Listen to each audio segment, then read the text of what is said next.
Unknown girl, the pretty dancer oft Black Eagle, so important to me. She was the one window, the one tiny crack of light in my black hole of DreCl. She was my release and my way to freedom. She had to teach me to live or teach me to die. She had to touch my deadened hem with her firm and pretty hand, and at the touch of life it would either leap again to flame or subside in ashes. I could not imagine whence she derived these powers, what the source of her magic was, in what secret soil this deep meaning she had for me had grown up, nor did it matter. I did not care to know. There was no longer the least importance for me in any knowledge or perception I might have. Indeed, it was just in that line that I was overstocked, for the ignominy under which I suffered lay just in this, that I saw my own situation so clearly and was so very conscious, too, of hers. I saw this wretch, this blued beast of as a fly in a web, and saw too the approaching decision of his fate. Entangled and defenseless he hung in the web. The spider was ready to devour him, and o'er the off was the rescuing hand. I might have made the most intelligent and penetrating remarks about the ramifications and the causes of my sufferings, my sickness of soul, my general bedevilment of neurosis. The mechanism was transparent to me. But what I needed was not knowledge and understanding. What I longed for in my despair was life and resolution, action and reaction, impulse and impetus. Although during the few days of waiting I never despaired of my friend keeping her word, this did not prevent my being in a state of acute suspense when the day arrived. Never in my life have I waited more impatiently for a day to end. And while the suspense and impatience were almost intolerable, they were at the same time of wonderful benefit to me. It was unimaginably beautiful and new for me, who for a long while had been too listless to await anything or to find joy in anything. Yes, it was wonderful to be running here and there all day long in restless anxiety and intense expectation, to be anticipating the meeting and the talk and the outcome that the evening had in store, to be shaving and dressing with care, new linen, new tie, new laces in my shoes.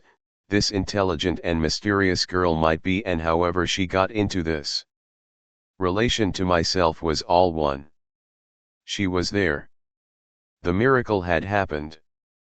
I had found a human being once more and a new interest in life. All that mattered was that the miracle should go on, that I should surrender myself to this magnetic power and follow the *unforgettable moment when I saw her once more. I sat in the old-fashioned and comfortable restaurant at a small table that I had quite unnecessarily engaged by telephone, and studied the menu. In a tumbler were 2 orchids I had bought for my new acquaintance. I had a good while to wait, but I was sure she would come and was no longer agitated. And then she stopped for a moment at the end, greeted me only by an observant and rather quizzical glance from her clear grey eyes. Distrustful, I took care to see how the waiter behaved towards her. No, there was nothing confidential, no lack of distance. He was scrupulously respectful. And yet they knew each other. She called him Emile. She laughed with pleasure when I gave her the orchids. "That's sweet of you, Harry. You wanted to make me a present, didn't you, and we're feet sure what to choose. You weren't quite sure you would be right in making me a present. I might be insulted, and so you chose orchids, and though they're only flowers, they're dear enough. So I thank you ever so much. And by the way, I'll tell you now that I won't take presents from you. I live on men, but I what feet live on you. But how you have altered. No one would know you. The other day you looked as if you had been cut down from a gallows, and now you're very nearly a man again. And now have you carried out my orders?" "What orders? You've never forgotten? I mean, have you learned the foxtrot? You said you wished nothing better than to obey my commands, that nothing was dearer to you than obeying me. Do you remember?" "Indeed I do, and so it shall be." "I meant it, and yet you lean to dance yet. Can that be done so quickly in a day or two? Of course the foxtrot you can lean in an hour. The Boston in 2. The tango takes longer, but that you don't need. But now I really must know your name. She looked at me for a moment without speaking. Perhaps you can guess it? I should be so glad if you did. Pull yourself together and take a good look at me. Hasn't it ever occurred to you that sometimes my face is just like a boy's? Now, for example. Yes, now that I at her face carefully, I had to admit she was right, it was a boy's face. And after a moment I saw something in her face that reminded me of my own boyhood and of my friend of those days. His name was Hermann. For a moment it seemed that she had turned into this Hermann. If you were a boy, said I in amazement, I should say your name was Henan _ who knows, perhaps I am one and am simply in Oman's clothing, she said, joking. Is your name Hermine? She beaming, delighted at my guess. At that moment the waiter brought the food and we began to eat. I was as happy as a child. Of all the things that pleased and charmed me about her, the prettiest and most characteristic was her rapid changes from the deepest seriousness to the drollest meltiment, and this without doing herself the least violence, with the facility of a gifted child. Now for a while she was merry and chaffed me about the foxtrot, trod on my feet under the table, enthusiastically praised the meal, remarked on the care I had taken dressing, though she also had many criticisms to make on my appearance. Meanwhile I asked her, how did you manage to like a boy and make me guess your name? Oh, you did all that yourself. Does repeat your learning reveal to you that the reason why I please you and mean so much to you is because I am a kind of looking glass for you, because there's something in me that answers you and understands you? Really, we ought all to be such looking glasses to each other and answer and correspond to each other, but such owls as you are a bit peculiar. On the slightest provocation they give themselves over to the strangest notions that they can see nothing and read nothing any longer in the eyes of other men, and then nothing seems right to them. And then when an owl like that after all finds a face that back into his and gives him a glimpse of understanding, well, then he's pleased, naturally. There's nothing you don't know, Hermine, I cried in amazement. It's exactly as you say. And yet you're so entirely different from me. Why, you're my opposite, you have all that I lack. So you think, she said shortly, and it's well you should. And now a dark cloud of seriousness spread over her face. It was indeed like a magic mirror to me. Of a sudden her face see no usness and tragedy, and it looked as fathomless as the hollow eyes of a mask. Slowly, as though it were dragged from her word for word, she said, mind, don't forget what you said to me. You said that I was to command you and that it would be a joy to you to obey my commands. Don't forget that. You must know this, my little Harry, just as something in me corresponds to you and gives you confidence, so it is me. The other day when I saw you come into the Black Eagle, exhausted and beside yourself and scarcely in this world any longer, it came to me at once, this man will obey me. All he wants is that I should command him. And that's what I am going to do. That's why I spoke to you and why we made friends. She spoke so seriously from a deep impulse of her very soul that I scarcely liked to encourage her. I tried to calm her she shook her head with a frown and with a compelling went on, I tell you, you must keep your word, my boy. If you don't you'll regret it. You will have many commands from me and you will carry them out. Nice ones and agreeable ones that it will be a pleasure to you to obey. And at the last you will all fill my last command as well, Harry. I will, I said, half giving in. What will your last command be? I guessed it already, God knows why. She shivered as though a passing chill went through her and seemed to be waking slowly from her trance. Her eyes did not release me. Suddenly she became still more sinister. If I were wise, I shouldn't tell you. But I won't be Harry, not for this time. I'll be just the opposite. So now mind what I say. You will hear it and forget it again. You will laugh over it, and I will weep over it. So look out. I am going to play with you for life and death, little brother, and before we begin the game I'm going to lay my cards on the table. How beautiful she looked, how unearthly, when she said that. Cool and clear, there swam in her eyes a conscious sadness. These eyes of hers seemed to have suffered all imaginable suffering and to acquiesce in it. Her lips spoke with difficulty and as though something hindered them, as though a keen frost had numbed her face, but between her lips at the corners of her mouth where the tip of her tongue showed at rare intervals, there was but sweet sensuality and inward delight that contradicted the expression of her face and the tone of her voice. A short lock hung down over the smooth expanse of her forehead, and from this comber of her forehead whence fell the lock of hair, her boyishness welled up from time to time like a breath of life and cast the spell of a hermaphrodite. I listened with an eager anxiety and yet as though dazed and only half aware. You like me, she went on, for the reason I said before, because I have broken through your isolation. I have caught you from the very gates of hell and wakened you to a new life. But I want more from you, much more.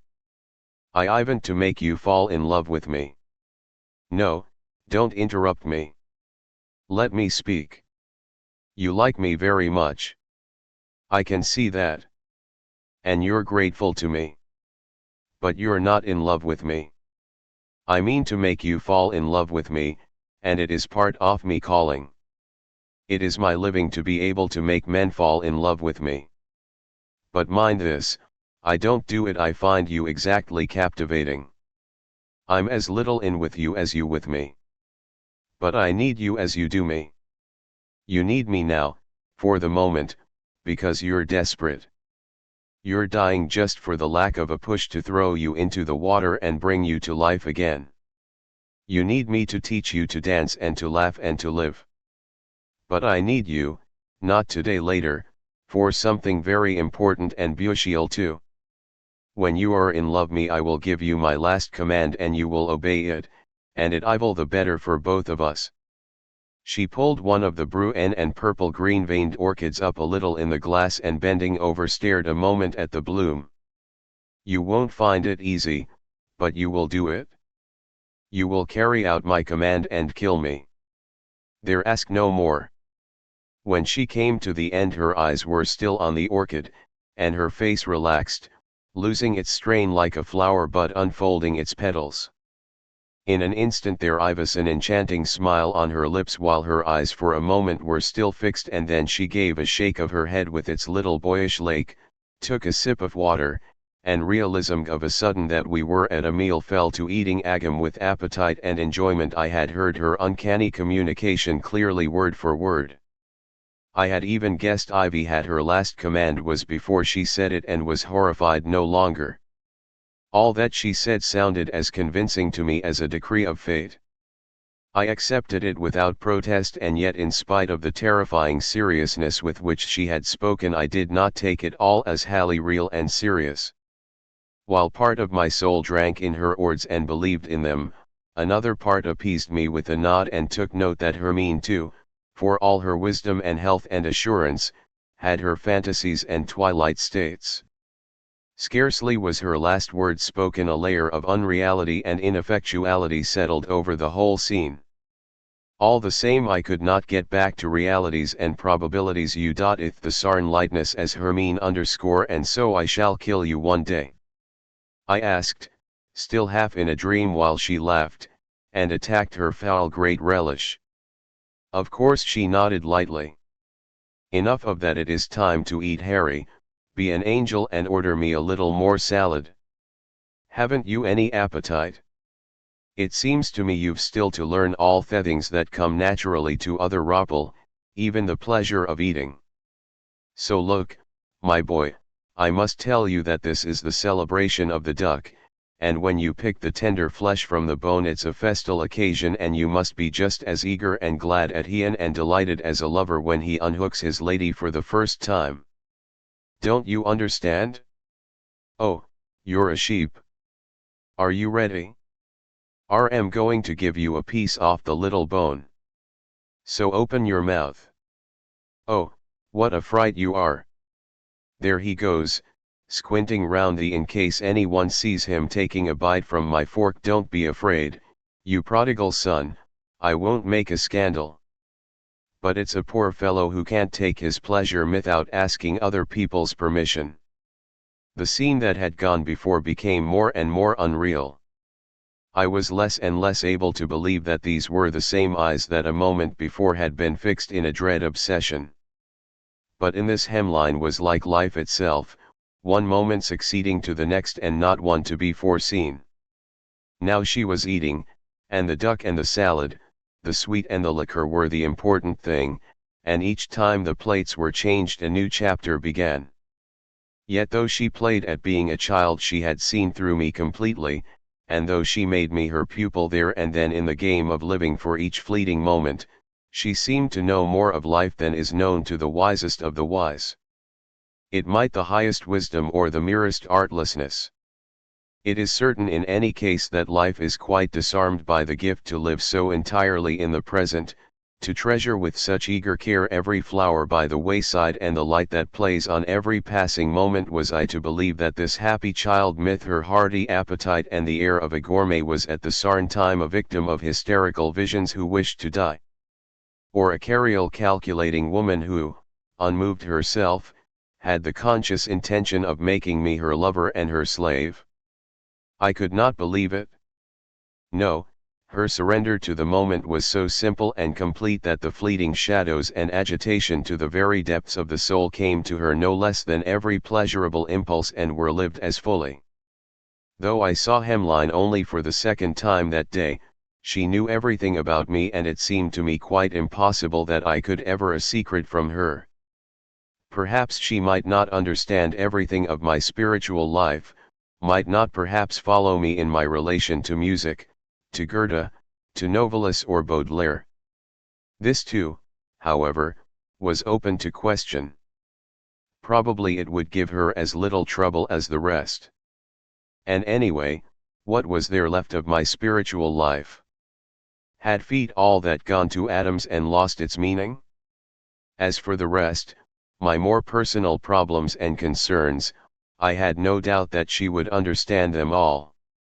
I should very be talking to her about the Steppenwolf and the treatise and all the rest of it, though till now it had existed for myself alone and mentioned to a single soul. Indeed, I could not resist the temptation of beginning forthwith. Hermine, I said, an extraordinary thing happened to me the other day. An unknown man gave me a little book, the sort of thing you'd buy at a fair, and inside I found my whole story and everything about me. Rather remarkable, don't you think? What was it called? She asked lightly. Treatise on the Steppenwolf. Oh, Steppenwolf is magnificent. And are you the Steppenwolf? Is that meant for you? Yes, it's me. I am one who is half wolf and half man, or thinks himself so at least. She made no answer. She gave me a searching look in the eyes, then looked at my hands, and for a moment her face and expression had that deep seriousness and sinister passion of a few minutes before. Making a guess at her thoughts, I felt she was wondering whether I were wolf enough to carry out her last command. That is, of course, your 0v fanchal idea, she said, become serene once more, or a poetical one, if you like. But there's something in it. You're no wolf today, but the other day when you came in as if you had fallen from the moon there was really something of the beast about you. It is just what struck me at the time. She broke off as though surprised by a sudden idea how absurd those words are, such as beast and beast of prey. One should not speak of animals in that way. They may be terrible sometimes, but they're much more right than men. How do you mean right? Well, at an animal, a cat, a dog, or a bird, or one of those beautiful great beasts in the zoo, a puma or a giraffe. You can't help seeing that all of them are right there, never in any embarrassment.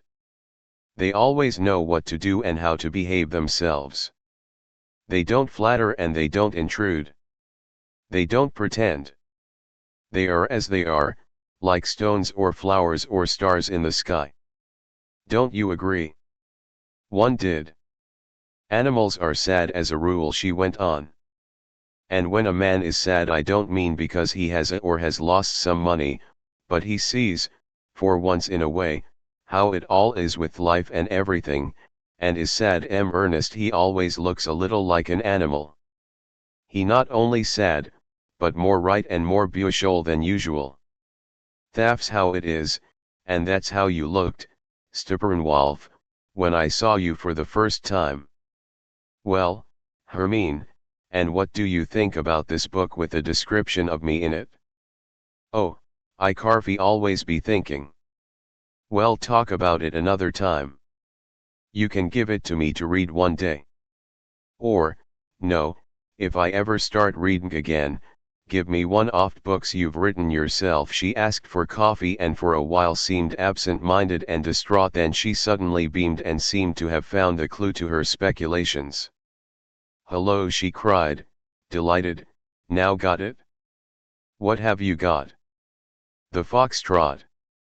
I've been thinking about it all the evening. Now tell me, have you a where we two could dance sometimes?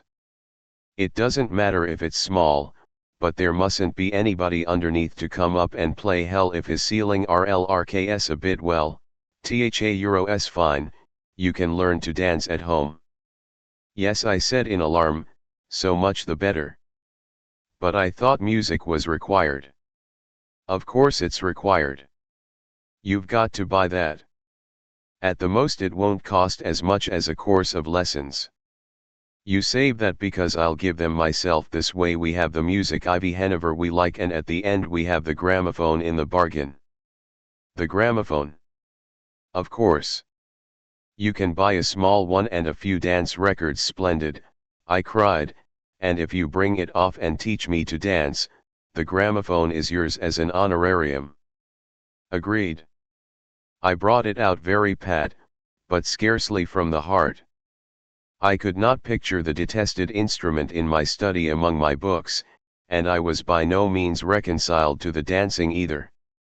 It had been in my mind that I might try how it went for a while, though I was convinced that I was too old and stiff and would never learn now. But to plunge into it all at once seemed a bit too much. As an old and fastidious connoisseur of music, I could feel my gorge NSMG against the gramophone and jazz and modern dance music. It was more than anyone could ask of me to have dance tunes that were the latest rage of America let loose upon the sanctum where I reach Novelis and Jean Paul, and to be made to dance to them. But it was not anyone who asked it of me. It was Hemline, and it was for her to command, and for me to obey. Of course, I obeyed. We met at a cafe on the following afternoon. Hermine was there before me, drinking teas, and she pointed with a smile to my name, which she had found in a newspaper. It was one of the reactionary jingo papers of my own district, in which from time to time violently abusive references to me were circulated.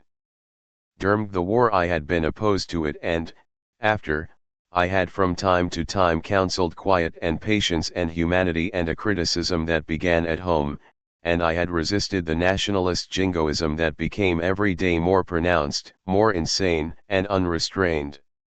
Here, then, was another attack of this kind, badly written, in part the work of the editor himself and in part stolen from articles of a similar kind in papers of similar tendencies to his. 0vn_. It is common knowledge that no one writes worse than these defenders of decrepit ideas.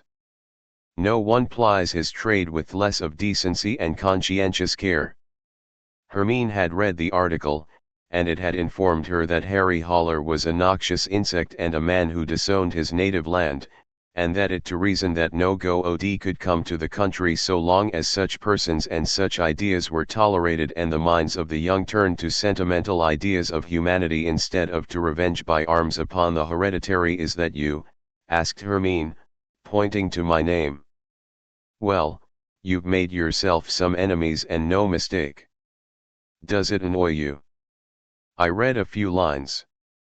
There was not a single line of stereotyped abuse that had not drummed into me for years till I was sick and tired of it. No, I said, it annoy me.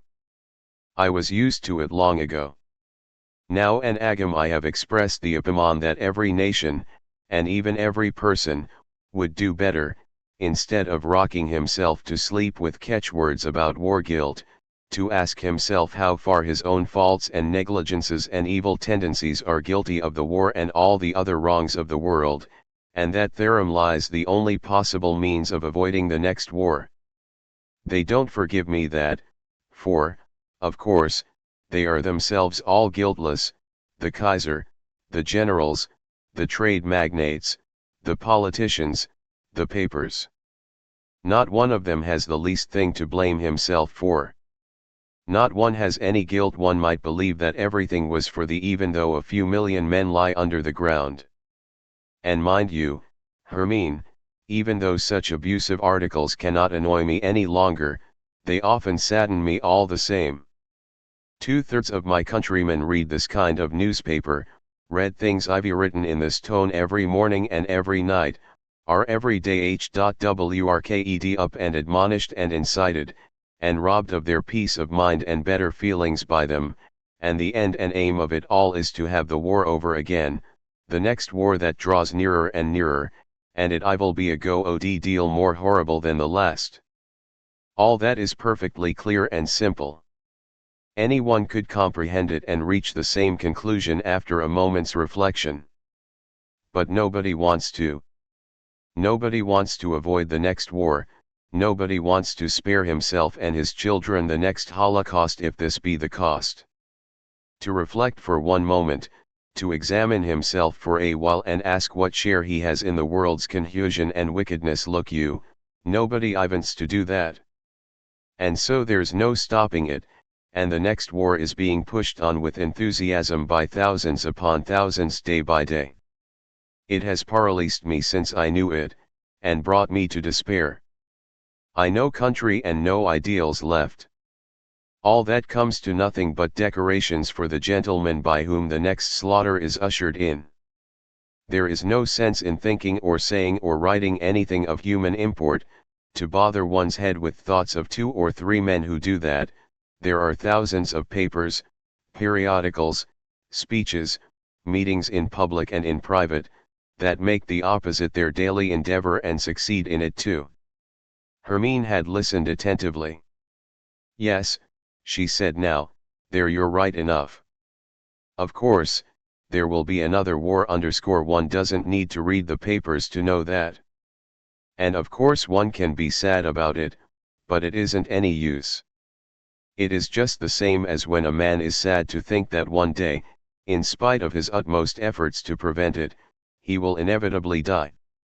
The war against death, dear Harry, is always a beautiful, noble and wonderful and glorious thing, and so, it follows, is the ivor against war.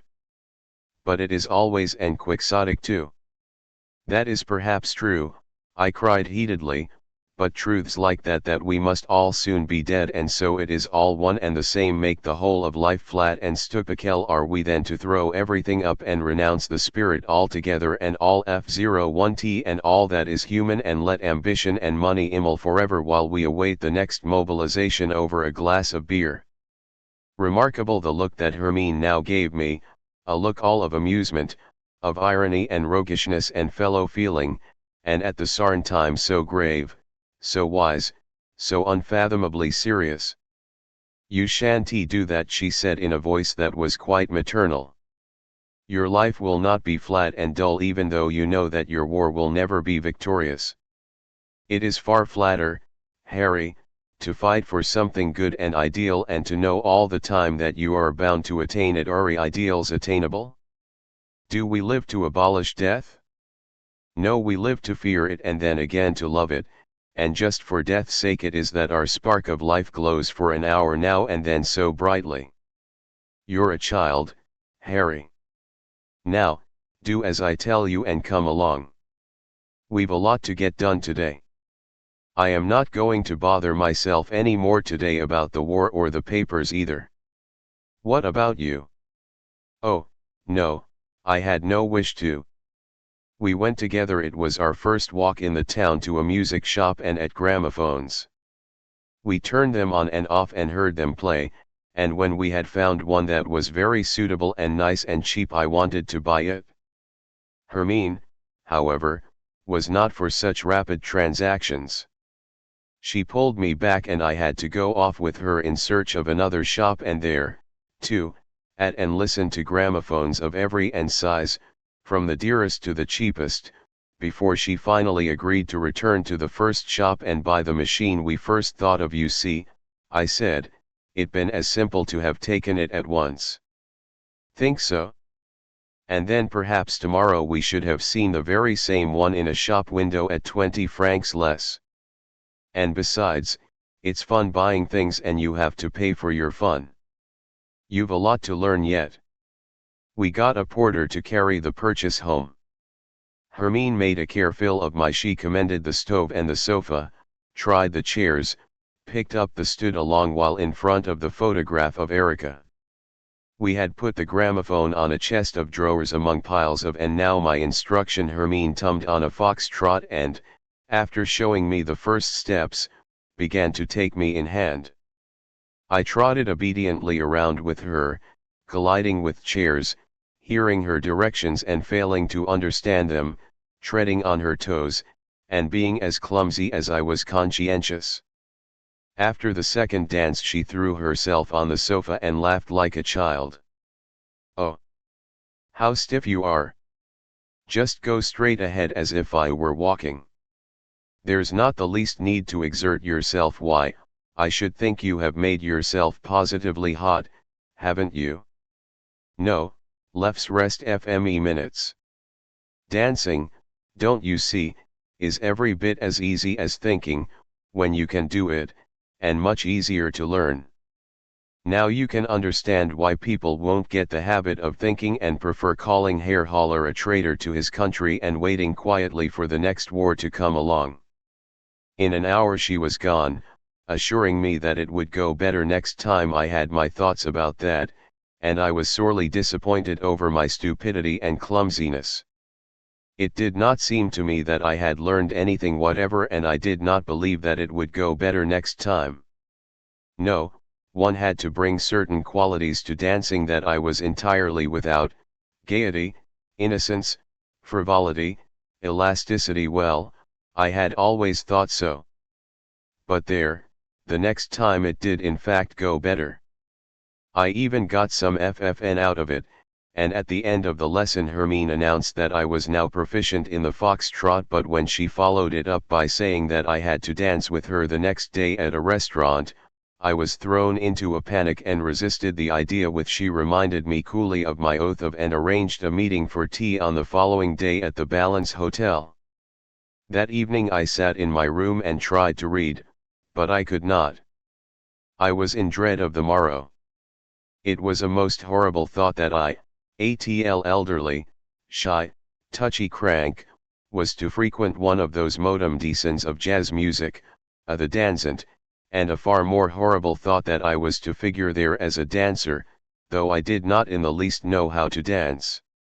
And I own I laughed at myself and felt shame in my own eyes when alone in the quiet of my study I tummed on the machine and softly in stockinged feet went through the steps of my dance.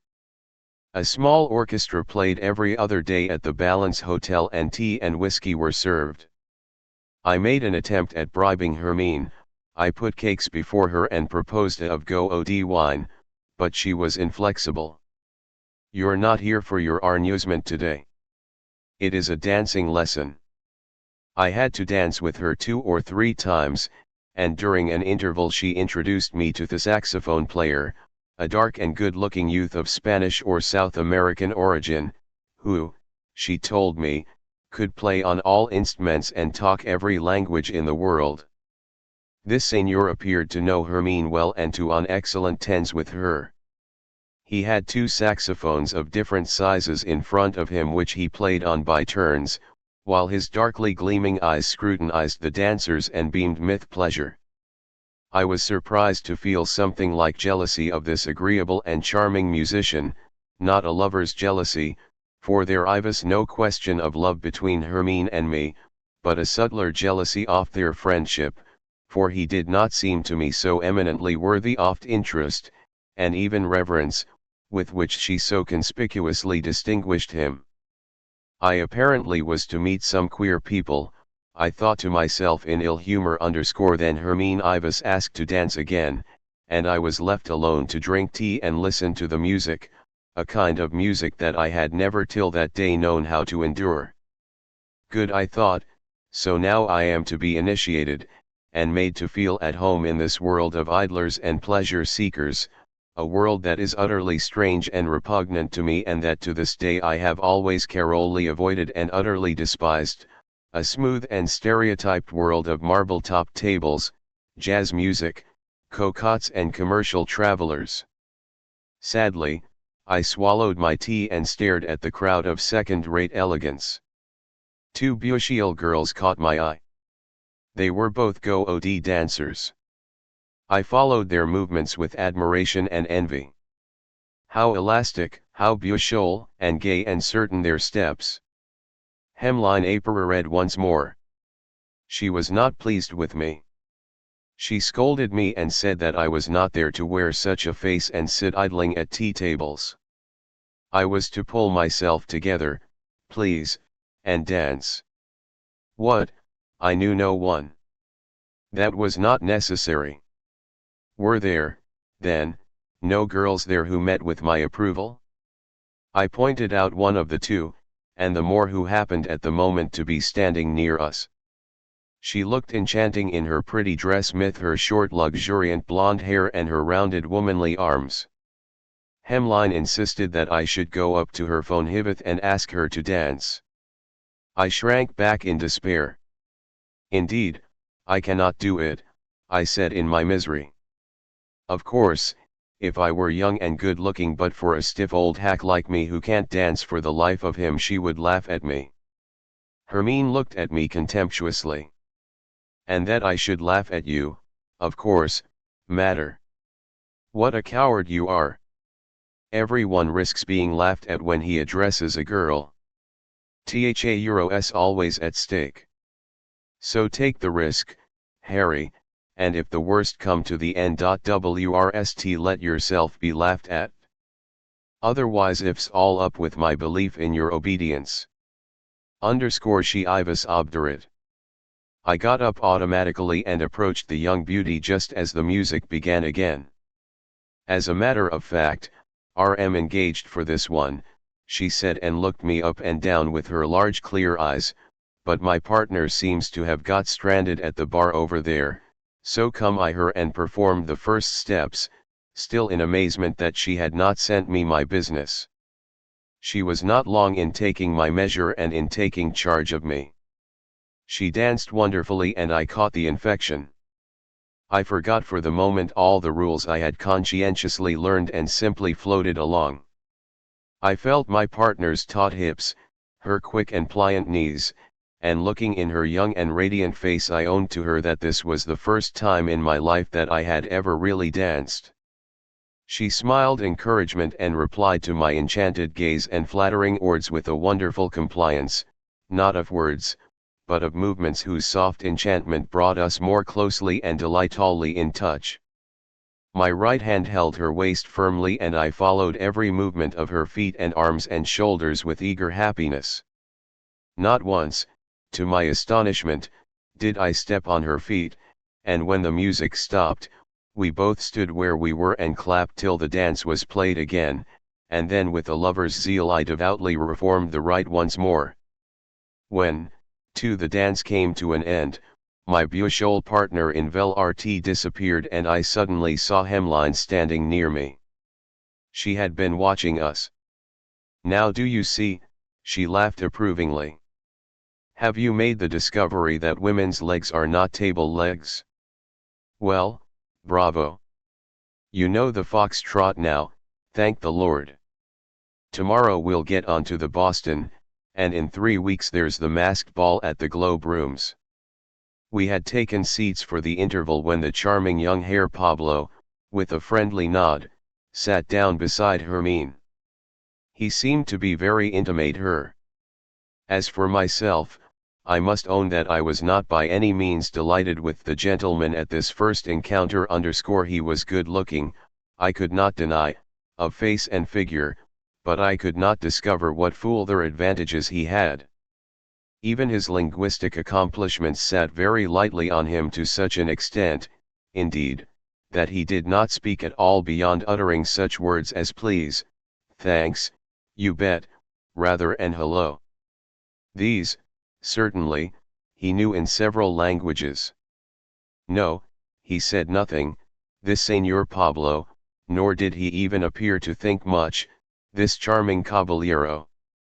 His business was with the saxophone in the jazz band, and to this calling he to devote himself with and passion.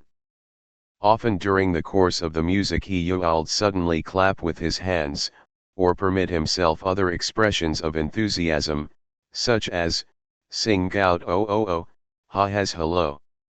Apart from this, however, he confined himself to being beautiful, to pleasing women, to wearing collars and ties oft latest fashion, and a great number of rings on his fingers. His manner of entertaining us consisted in sitting us, in smiling upon us, in looking at his wrist watch, and in rolling cigarettes, at which he was an expert. His dark and Creole eyes and his black locks hid no romance, no problems, no thoughts. Closely at, this beautiful demigod of love was no more than a complacent and rather spoiled young man with pleasant manners. I talked to him about his instrument and about tone colors in jazz music, and he must have seen that he was confronted by one who had the enjoyment of a connoisseur for all that touched on music. But he made no response, and while I, in compliment to him, or rather, to Hemline, embarked upon a musicianly justification of jazz, he smiled amiably upon me and my efforts. Presumably, he had not the least idea that there was any music but jazz, or that any music had ever existed before it. He was pleasant, certainly, pleasant and polite, and his large, vacant eyes smiled most charmingly. Between him and me, however, there appeared to be nothing whatever in common. Nothing of all that was, perhaps, important and sacred to him could be so for me as well. We carn of contrasted races and spoke languages in which no two words were akin. Later, nevertheless, Hermine told me a remarkable thing. She told me that Pablo, after a conversation about me, had said that she must treat me very nicely, for I was so very unhappy. And when she asked what brought him to that conclusion, he said, poor, PCOR fellow. At his eyes. Dos Rafid know how to laugh. When the dark-eyed young man had taken his leave of us and the music began again, Hermine stood up. Now you might have another dance with me. Or dotfee you care to dance any more? With her, I danced more easily now, in a freer and more sprightly fashion, even though not so buoyantly and more self-consciously than the other. Hemline had me lead, adapting herself as softly and lightly as the leaf of a flower, and with her, too, I now experienced all these delights that now advanced and now took wing. She, now exhaled the of woman and love, and her dancing, too, sang with intimate tenderness the lovely and enchanting song of sex. And yet I could not respond to all this with warmth and freedom. I could not entirely forget myself in abandon. Hermine stood in too close a relation to me. She was my comrade and sister, my double, almost, in her resemblance not to me only, but to Hermann, my boyhood friend, the enthusiast, the poet, who had shared with ardor all my intellectual pursuits and extravagances. I know, she said when I spoke of it. I know that well enough. All the same, I shall make you fall in love with me, but there's no use hurrying. First of all, we're comrades, two people who hope to be friends, because we recognized each other. For the present we'll each lean from the other and amuse ourselves be together. I show you my little stage, and teach you to dance and to have a little pleasure and be silly, and you show me your thoughts and something of all you know. There's little there to show you, Hermine, I'm afraid. You know far more than I do. You're a most remarkable person and a woman. But do I mean anything to you? Don't I bore? She looked down darkly to the floor. That's how I don't like to hear you talk. Think of that evening, Ivy, when you came broken from your despair and loneliness, to cross my path and my comrade. Why was it, do you think, I was able to recognize you and understand you? Why, Hermine? Tell me. Because it's the same for me as for you, because I aren't alone exactly as you are, because I'm as little fond of life and men and myself as you are and can put up with them as little. There are always a few such people who demand the utmost of life and yet cannot come to terms with its stupidity and crudeness. You. I cried in deep amazement. I understand you, my comrade. No one understands you then, and yet you're a riddle. You are such a past master at life. You have your wonderful reverence for its little details and enjoyments. You are such an artist in life. How can you suffer at life's hands? How can you despair? I despair. As to suffering, oh, yes, I know all about that. You are surprised that I should be unhappy when I can dance and am so sure of myself in the things of life. And I, my friend, am surprised that you are so disillusioned with life when you are at home with the very things in it that are the deepest and most beautiful, spirit, art, and thought. That is why we were drawn to one another and why we are brother and sister. I am going to teach you to dance and play and smile, and still not be happy. And you are going to teach me to think and to know and yet not be happy. Do you know that we are both children of the devil? Yes, that is what we are. The devil is the spirit, and we are his unhappy children. We have fallen out of nature and hang suspended in space. And that reminds me of something. In the Steppenwolf treatise that I told you about, there is something to the effect that it is only a fancy of his to believe that he has one soul, or two, that he is made up of one or two personalities. Every human being, it says, consists often, or 100, or 1,000 souls. I like that very much, cried Hermine. In your case, for example, the spiritual part is very highly developed, and so you are very backward in all the little arts of living. Harry, the thinker, is 100 years old, but Harry, the dancer, is scarcely half a day old. It's he we want to bring on, and all his little brothers who are just as little and stupid and stunted as he is. She looked at me, smiling, and then asked softly in an altered voice, "And how did you like Maria, then?" "Maria? Who is she?" "The girl you danced with. She is a lovely girl, a very lovely girl. You were a little smitten with her, as far as I could see. You know her then?" "Oh, yes, we know each other well." "Were you very much taken with her?" "I liked her very much, and I was delighted that she was so indulgent my dancing." As if that were the whole story. You ought to make to her a little, Harry. She is very pretty and such a good dancer, and you are in love with her already, I know very well. You'll succeed with her, or am sure. Believe me, I have no such aspiration. Now you're lying a little. Of course, I know that you have an attachment. There is a girl somewhere or other whom you see once or twice a year in order to have a quarrel with her. Of course, It's very charming of you to wish to me to this estimable friend of yours, but you must permit me not to take it so very seriously. I suspect you of taking love frightfully seriously. That is your own affair. You can love as much as you like in your ideal fashion, for all I care. All I to worry about is that you should learn to know a little more of little arts and lighter sides of life. In this sphere, I am your teacher, and I shall a better one than your ideal love ever was, you may sure of that. It's high time you slept with a pretty girl again, Steppenwolf. Hermine Icned in torment, you have only to look at me, I am an old man. You're a child. You were too lazy to learn to dance till it was nearly too late, and in the same way you were too lazy to learn to love.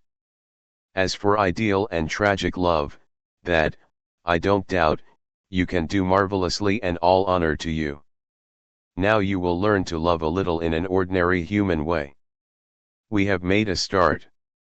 You will soon be fit to go to a ball, but you must know the Boston first, and we'll begin on that tomorrow. I'll come at 3. How did you like the music, by the way? Very much indeed. Well, there's another step forward, you see. Up to now you couldn't stand all this dance and jazz music. It was too superficial and frivolous for you.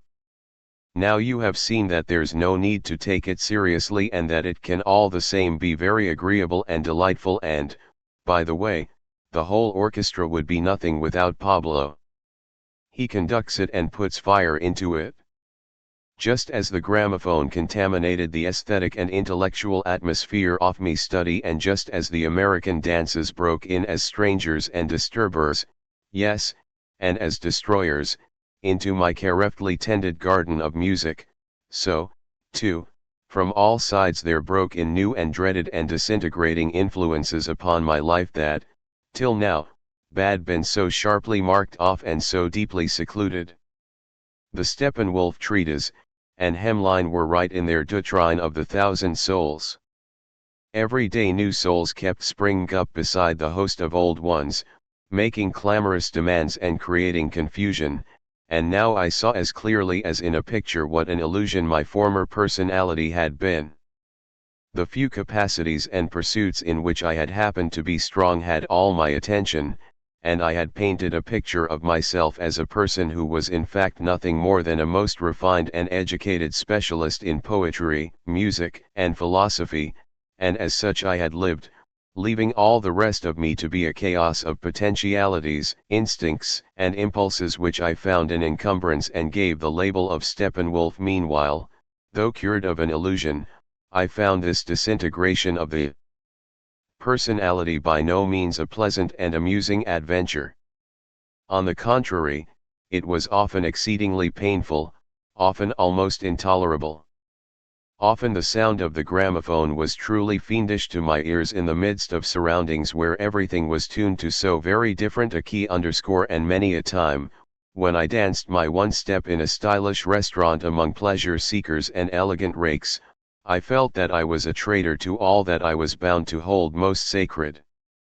Had Hermine left me for 1 week alone, I should have fled at once from this wearisome and laughable trafficking with the world of pleasure.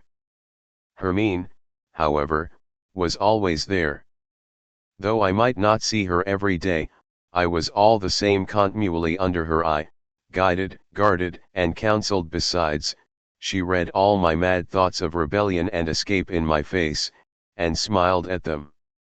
As the destruction of all that I had called my personality went on, I began to understand, too, why it was that I had feared death so horribly in spite of all my despair. I began to perceive that this ignoble horror in the face of death was a part of my old conventional and lying existence. The late Herr Haller, gifted Uefitter, student of Mozart and Goethe, author of essays upon the metaphysics of an, upon genius and tragedy and humanity, the melancholy hermit in a cell encumbered with books, I was given over bit by bit to self-criticism, and at every point was found wanting.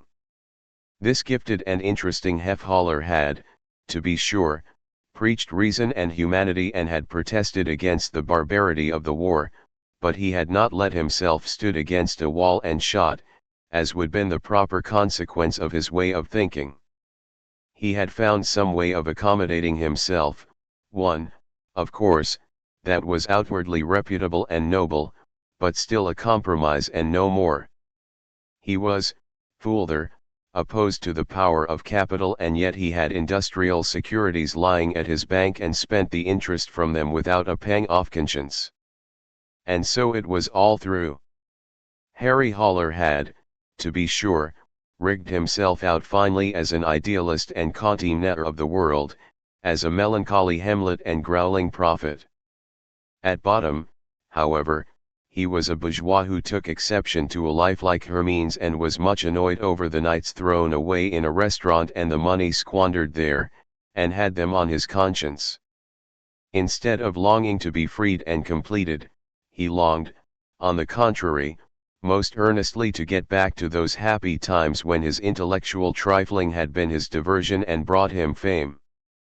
Just so those newspaper readers whom he despised and scummed longed to get back to the ideal time before the war, because it was so much more comfortable than taking a lesson from those who had gone through it. Oh, the devil, he made one sick, this Herr Haller. And yet I clung to him all the same, or to the mask of him that was already falling away, clung to his coquetting with the spiritual, to his bourgeois H01 tour of the disorderly and accidental, to which death belonged, and compared the new Harry the somewhat timid and ludicrous dilettante of the dance rooms scornfully and enviously with the old one in whose ideal and lying portrait he had since discovered all those fatal characteristics which had upset him that night so grievously in the professor's print of Grthe. He himself, the old Harry, had been just such a bourgeois idealization of Goethe, a spiritual champion whose all too noble gaze shone with the unction of elevated thought and humanity, until he was almost overcome by his own nobleness of mind. The devil! Now, at last, this fine picture stood badly in need of repairs. The ideal Herr Haller had been lamentably dismantled. He looked like a dignitary who had fallen among thieves with his tattered breeches, and he would have shown sense if he had studied now the role that his rags appointed him, instead of wearing them with an air of respectability and carrying on a whining pretence to lost repute. I was constantly finding myself in the company of Pablo, the musician, and my estimate of him had to be revised if only because Hemline liked him so much and was so eager for his company. Pablo had left on me the impression of a pretty nonentity, a little beau, and somewhat empty at that, as happy as a child for whom there are no problems, whose joy is to dabble into his toy trumpet and who is kept quiet with praises and chocolate. Pablo, however, was not interested in my opinions. They were as indifferent to him as my musical theories. He listened with friendly courtesy, smiling as he always did, but he refrained all the same from any actual reply. On the other hand, in spite of this, it seemed that I had aroused his interest. It was clear that he put himself out to please me and to show me goodwill once when I showed a certain irritation, and even ill humor, over one of these fruitless attempts at he looked in my face with a troubled and sorrowful air and, taking my left hand and stroking it, he offered me a pinch from his little gold. It would do me good. I looked inquiringly at Hemline. She nodded and I a pinch. The almost immediate effect was that I became clearer in the head and more cheerful. No doubt there was cocaine in the powder. Hermann told me that Pablo had many such drugs, and that he procured them through secret channels. He offered them to his friends now and then and was a master in the mixing and prescribing of them. He had drugs for stilling pain, for inducing sleep, for begetting beautiful dreams, lively spirits, and the passion of one day I met him in the street near the quay and he tummed at once to accompany me. This time I succeeded at last in making him talk. Herr Pablo, I said to him as he played with his slender ebony and silver walking stick, You are a friend of Hermann's and that is why I take an interest in you. But I can't say you make it easy to get on with you. Several times I have attempted to talk about music with you. It would have interested me to know your thoughts and opinions, whether they contradicted mine or not, but you have disdained to make me even the barest reply. He gave me a most amiable smile and this time a reply was accorded me. Well, he said with equanimity, you see, in my opinion there is no point at all in talking about music. I never talk about music. What reply, then, was I to make to your very able and just remarks? You were perfectly right in all you said. But, you see, I am a musician, not a professor and I don't believe that, as regards music, there is the least point in being right. Music does not depend on being right, on having good taste and education and all that indeed. Then what chrs it depend on? On making music, Herr Haller, on making music as well and as much as possible and with all the intensity of which one is capable. That is the point, monsieur. Though I carried the complete works of Bach and Haydn in my head and could say the cleverest things about them, not a soul would be the better for it. But when I take hold of my mouthpiece and play a lively shimmy, whether the shimmy be good or bad, it will give people pleasure. It gets into their legs and into their bcl, that's the point and that alone. At the faces in a dance hall at the moment when the music strikes up after a longish pause, how eyes sparkle, legs twitch and faces begin to laugh. That is why one makes music. Very good, Herr Pablo. But there is not only sensual music. There is spiritual also.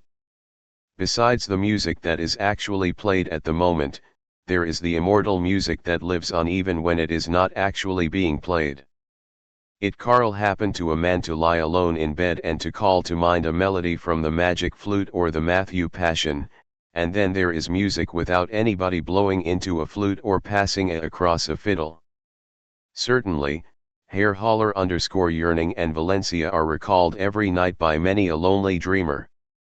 Even the typist in her office has the latest one step in her head and taps her keys in time to it. You are right, I don't grudge all those lonely persons their mute music, whether it's yearning or the magic flute or Valencia. But where do they get their lonely and mute music from? They get it from us, the musicians. It must first have been played and heard, it must have got into the blood, before anyone at home in his Carl think of it and dream of it.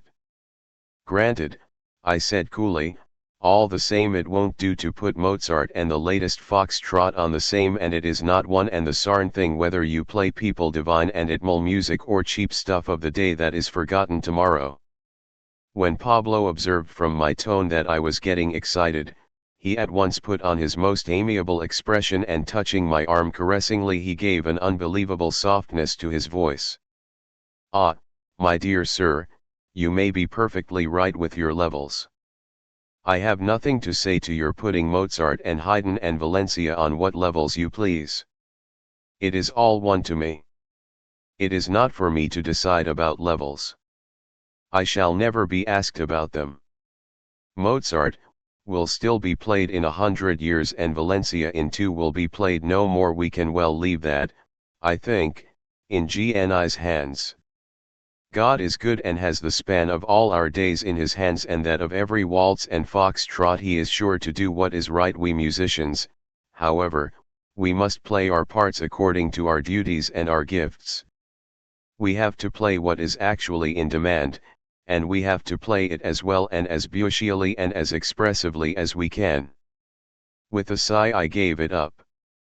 There was no getting past the fellow. At many moments the old and the new, pain and pleasure, fear and joy were quite oddly mixed with one another.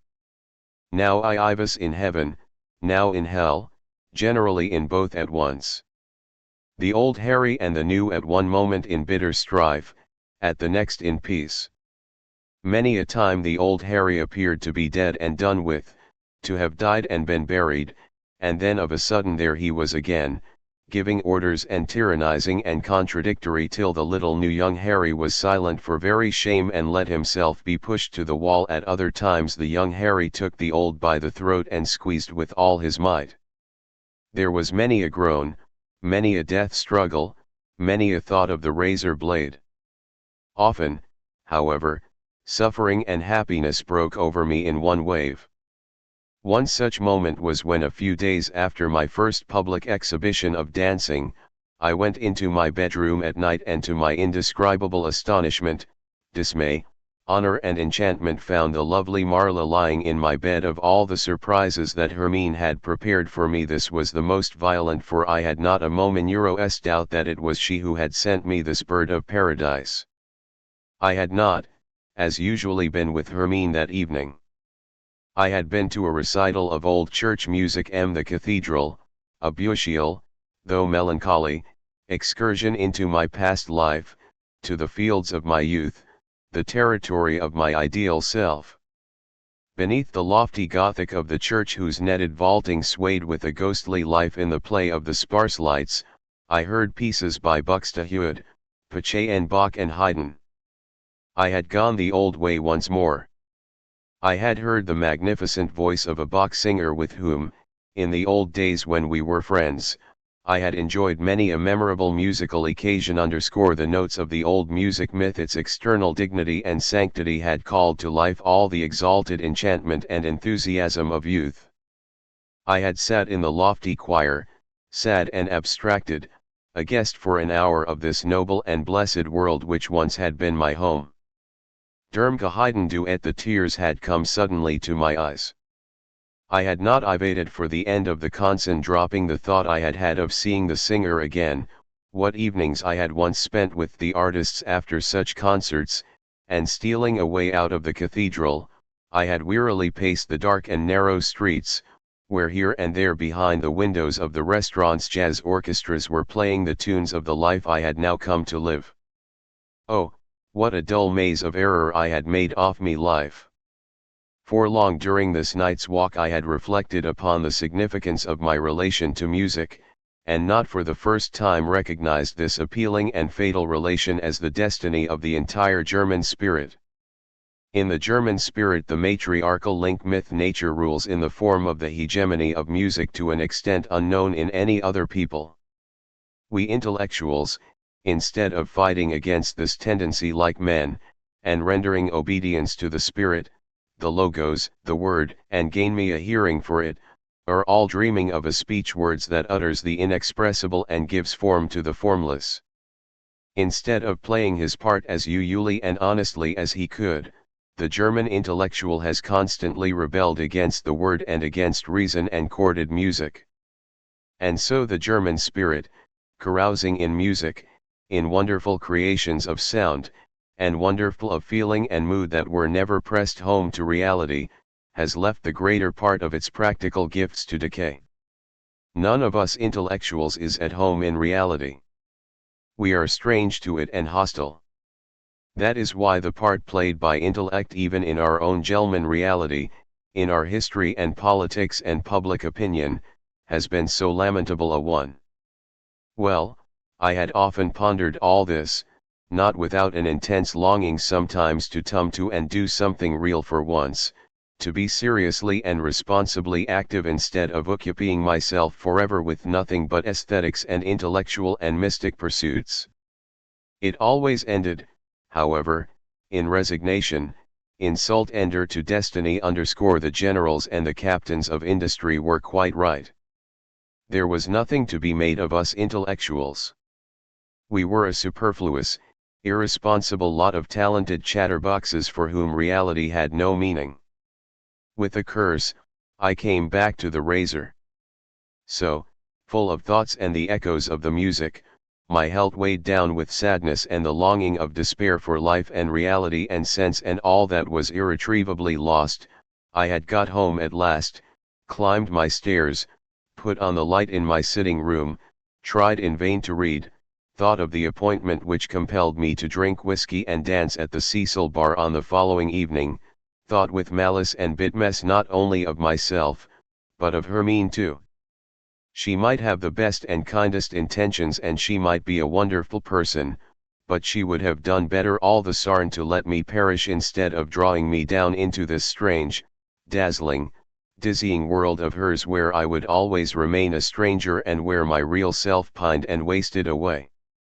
And so I had sadly put out the light and taken myself to my bedroom and sadly begun to undress, and then I was surprised by an unaccustomed smell. There was a faint aroma of scent, and looking round I saw the lovely Maria lying in my bed, smiling and a little startled, with large blue eyes. "Maria," I said. And my first thoughts were that my landlady would give me notice when she knew of it. "We come," she said softly. "Are you angry with me?" "No, no. I see Hemline gave you the key. Isn't that it?" "Oh, it does make you angry." "RLL go again." "No, lovely Maria, stay. Only, just tonight, I'm very sad. I can't be jolly tonight. Perhaps tomorrow I'll be better again." I was bending over her and she took my head in her large firm hands and drawing it down gave me a long kiss. Then I sat down on the beside her and took her hands and asked her to speak low in case we were heard, and looked at her beautiful frill-rounded face that lay so strangely and wonderfully on my pillow like a large flower. She drew my hand slowly to her lips and laid it the clothes on her warm and evenly breathing breast.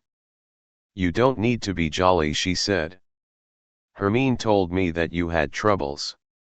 Anyone can understand that. Tell me, then, do I please you still? The other day, when we were dancing, you were very much love with me." I kissed her eyes, her mouth and neck and breasts. A moment ago I had thought of Henine with bitterness and reproach. Now I held her gift in my hands and was thankful. Maria's caresses did not harm the wonderful music I had heard that evening. They were its worthy fulfillment. Slowly I drew the clothes from her lovely body till my kisses reached her feet. When I lay down beside her, her flower face smiled back at me, omniscient and bountiful. During this night by Maria's side I did not sleep much, but my sleep was as deep and peaceful as a child's. And between sleeping I drank of her beautiful warm youth and heard, as we talked softly, a number of curious tales about her life and her means. I had never known much of this side of life. Only in the theatrical world, occasionally, in earlier years had I come across similar existences, women as well as men who lived half for art and half for pleasure. Now, for the first time, I had a glimpse into this kind of life, remarkable alike for its singular innocence and singular corruption. These girls, mostly from poor homes, but too intelligent and pretty to give their whole lives to some ill-paid and joyless way of gaining their living, all lived sometimes on casual work, sometimes on their charm and easy virtue. Now and then, for a month or two, they sat at a typewriter, at times were the mistresses of well-to-do men off-world, receiving pocket money and presents, lived at times in cars and motor cars, at other times in attics, and though a good offer might under some circumstances induce them to marry, they were not at all eager for it. Many of them had little inclination for love and gave themselves very unwillingly, and then only for money and at the highest price. Others, and Mana was one of them, were unusually gifted in and unable to do without it. They lived solely for love, and besides their official and lucrative friends had other affairs as well, assiduous and busy, care-ridden and light-hearted, intelligent and yet thoughtless, these butterflies, a life at once childlike and rqffne, independent, not to bought by everyone, finding their account in good luck and fine weather, in love with life and yet clinging to it far less than the bourgeois, always ready to follow a fairy prince to his castle, always inane, though scarcely conscious of it, that a difficult and sad end was in store for them during that wonderful first night and the days that followed. Maria taught me much. She taught me the charming play and delights of the senses, but she gave me, also, new understanding, new insight, new love.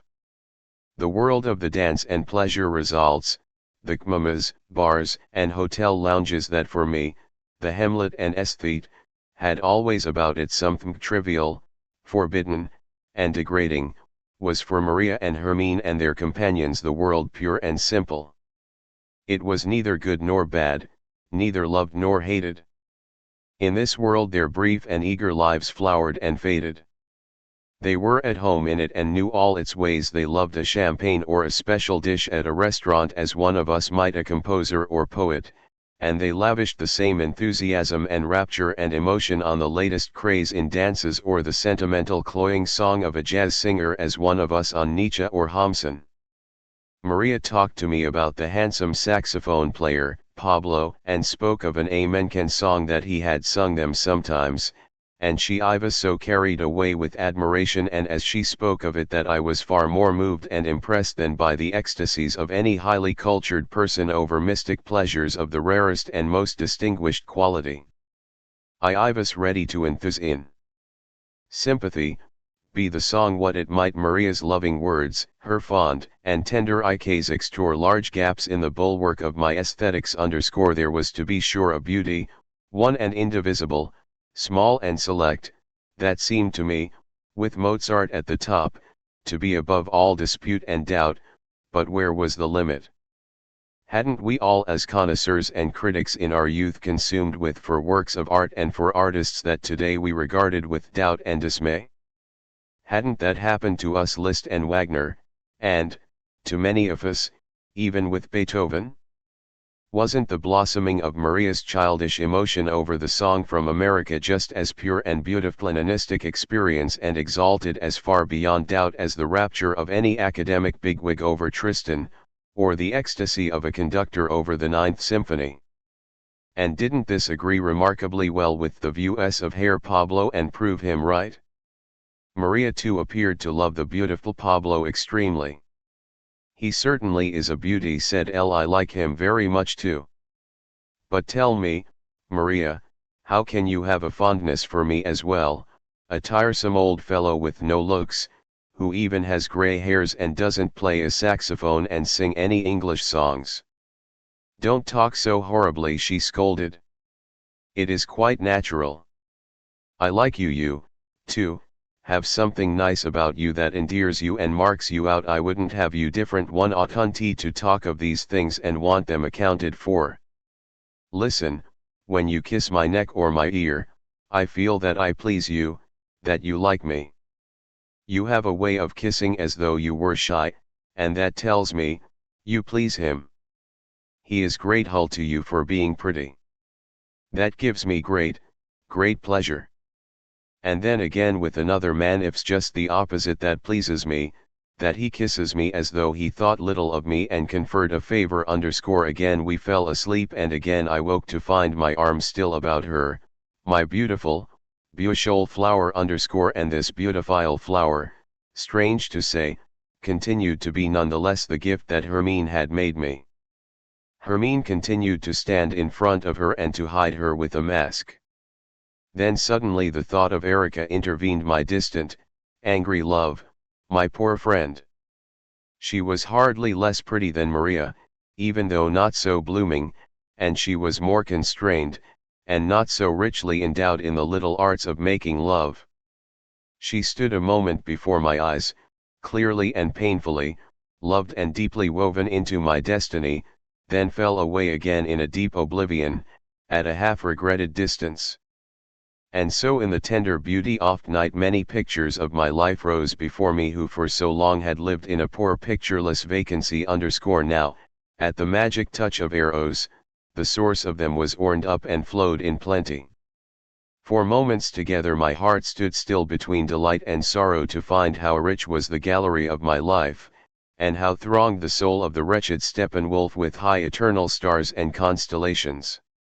My childhood and my mother showed in a tender transfiguration like a distant glimpse over mountains into the fathomless blue. The litany of my friendships, beginning with the legendary Hermann, sole brother of Hermine, rang out as clear as trumpets. The images of many women floated by me with an unearthly fragrance like moist sea flowers on the surface of the water, women whom I had loved, desired and sung, whose love I had seldom won and seldom striven to win. My wife, too, appeared. I had lived with her many years and she had taught me comradeship, strife and resignation. In spite of all the shortcomings of our life, my confidence in her remained untouched up to the very day when she broke out against me and deserted me without warning, sick as I was in mind and body. And now, as I looked back, I saw how deep my love and TMST must have been for her betrayal to have inflicted so deep and lifelong a wound. These pictures, there were hundreds of them, with names and without, all came back. They rose fresh and new out of this night of love, and I knew again, what in my wretchedness I had forgotten, that they were my life's and all its wealth. Indestructible and abiding as the stars, these experiences, though forgotten, could never be erased. Their series was the story of my life, their starry light the undying value of my being. My life had become weariness. It had wandered in a maze of unhappiness that led to renunciation and nothingness. It was bitter with salt of all human things, yet it had laid up riches, riches to be proud of. It had been for all its wretchedness a princely life. Let the little way to death be as it might, the kernel of this life of mine was noble. It had purpose and character and tummed not on trifles, but on the stars. Time has passed and much has happened, much has changed, and I can only a little of all that passed that night, a little of all we said and did in the deep tenderness of love, a few moments of clear awakening from the deep sleep of love's weariness. That night, however, for the first time since my downfall, gave me back the unrelenting radiance of my outl life and made me recognize chance as destiny once more and see the mints of my being as fragments of the divine. My soul breathed once more. My eyes were opened. There were moments when I felt with a glow that I had only to snatch up my scattered images and raise my life as Harry Haller and as the Steppenwolf to the unity of one picture, in order to enter myself into the world of imagination and be immortal. Was not this, then, the goal set for the progress of every human life? In the morning, after we had shared breakfast, I had to smuggle Maria from the house. Later in the same day I took a little room in a neighboring quarter which was designed solely for our true to her duties. Hermine, my dancing mistress, appeared and I had to learn the Boston. She was firm and inexorable and would not release me from a single lesson, for it was decided that I was to attend the fancy dress ball in her company. She had asked me for money for her costume, but she refused to tell me anything about it. To visit her, or even to know where she lived, was still forbidden me. This time, about 3 weeks before the fancy dress ball, was remarkable for its wonderful happiness. Maria seemed to me to be the first woman I had ever really loved. I had always wanted mind and culture in the women I had, and I had never remarked that even the most intellectual and, comparatively speaking, educated woman never gave any response to the logos in me, but rather constantly opposed it. I took my problems and my thoughts with me to the company of women, and it would have seemed to me utterly to love a girl for more than an hour who had scarcely read, scarcely knew what reading was, and could not have distinguished Tchaikovsky from Beethoven. Maria had no education. She had no need of these circuitous substitutes. Her problems all sprang directly from the senses. All her art and the whole task she set herself lay in extracting the utmost delight from the senses she had been endowed with, and from her particular figure, her color, her hair, her voice, her skin, her temperament, and in employing every faculty, every curse and line and every softest mckly oneing of her body to find responsive perceptions in her and to conjure up in them an answering quickness of delight. The first shy dance I had had with her had already told me this much. I had caught the scent and the charm of a brilliant and carriel one cultivated sensibility and had been enchanted by it. Certainly, too, it was no accident that Hermine, the all-knowing, introduced me to this Maria. She had the scent and the very significance of summer and of roses. It was not my fortune to be Maria's only lover, nor even her favorite one. I was one of many. Often she had no time for me, often only an hour at midday, seldom a night. She took no money from me. Hermine saw to that. She was glad of presents, however, and when I gave her, perhaps, a new little purse of red lacquered leather, there might be 2 or 3 gold pieces beside it as a matter of fact, she laughed at me over the red purse. It was charming, but a bargain, and no longer in fashion in these matters, about which up to that time I was as little learned as in any language of the Eskimos. I learned a great deal from Marie. Before all else I learned that these playthings were not mere idle trifles invented by manufacturers and dealers for the purposes of gain. They were, on the contrary, a little or, rather, a big world, authoritative and beautiful, many-sided, contain me a multiplicity of things, all of which had the one and only aim of serving love, refining the senses, giving life to the dead world around us, endowing it in a magical way with new instruments of love, from powder and scent to the dancing show, from ring to cigarette case, from waist buckle to handbag. This bag was no bag, this purse no purse, flowers no flowers, the fan no fan. All were the plastic material of love, of magic and delight. Each was a messenger, a smuggler, a weapon, a battle cry. I often wondered who it was whom Maria really loved. I think she aimed the young Pablo of the saxophone, with his melancholy black eyes and his long, white, distinguished, melancholy hands. I should have thought Pablo a somewhat sleepy lover, spoiled and passive, but Maria assured me that though it took a long time to wake him up, he was then more strenuous and forward and virile than prize fighter or riding master. In this way I got to know many secrets about this person and that, jazz musicians, actors and many of the women and girls and men of our circle. I saw beneath the surface of the various alliances and enmities, and by degrees, though I had been such an entire stranger to this world, I was drawn in and treated with confidence. I learned a good deal Hermine, too. It was of Herr Pablo, of whom Maria was fond, that I saw the most. At times she, too, availed herself of his secret drugs and was forever procuring these delights for me also, and Pablo was always most markedly on the alert to be of service to me. Once he said to me without more ado, "You are so very unhappy. That is bad. One shouldn't be like that, it makes me sorry. Try a mild pipe of opium." My opinion of this jolly, intelligent, childlike and, at the same time, unfathomable person gradually changed. We became friends, and I often took some of his specifics. He on at my affair with Maria with some amusement. Once he entertained us in his room on the top floor of an hotel in the suburbs. There was only one chair, so Maria and I had to sit on the bed. He gave us a drink from 3 little bottles, a mysterious and wonderful draught. And then when I had got into a very gauche humor, he proposed, with beaming eyes, to celebrate a love orgy for 3. I declined abruptly. Such a thing was inconceivable to me.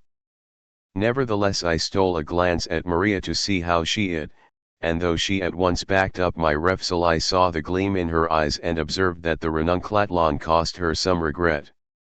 Pablo was disappointed by my refusal but not hurt. "Pity," he said. "Harry is too morally minded. Nothing to be done. All the same it would have been so beautiful, so very, but got another idea." He gave us each a little opium to smoke, and sitting motionless with open eyes we all 3 lived through the scenes that he suggested to us, while Maria trembled with delight. As I felt a little unwell after this, Pablo laid me on the and gave me some drops, and while I lay with closed eyes I felt the fleeting breath of a kiss on each eyelid.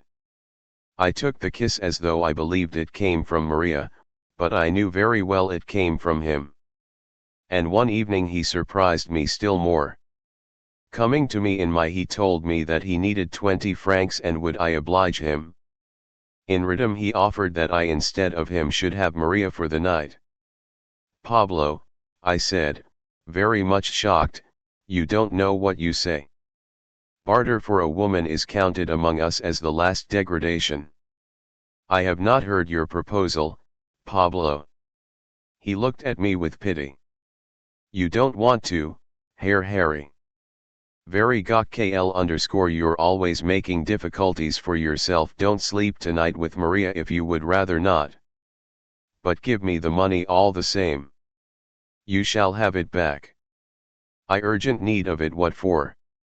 For Agostino, the little second violin, you know. He has been ill for a week and there's no one to after him.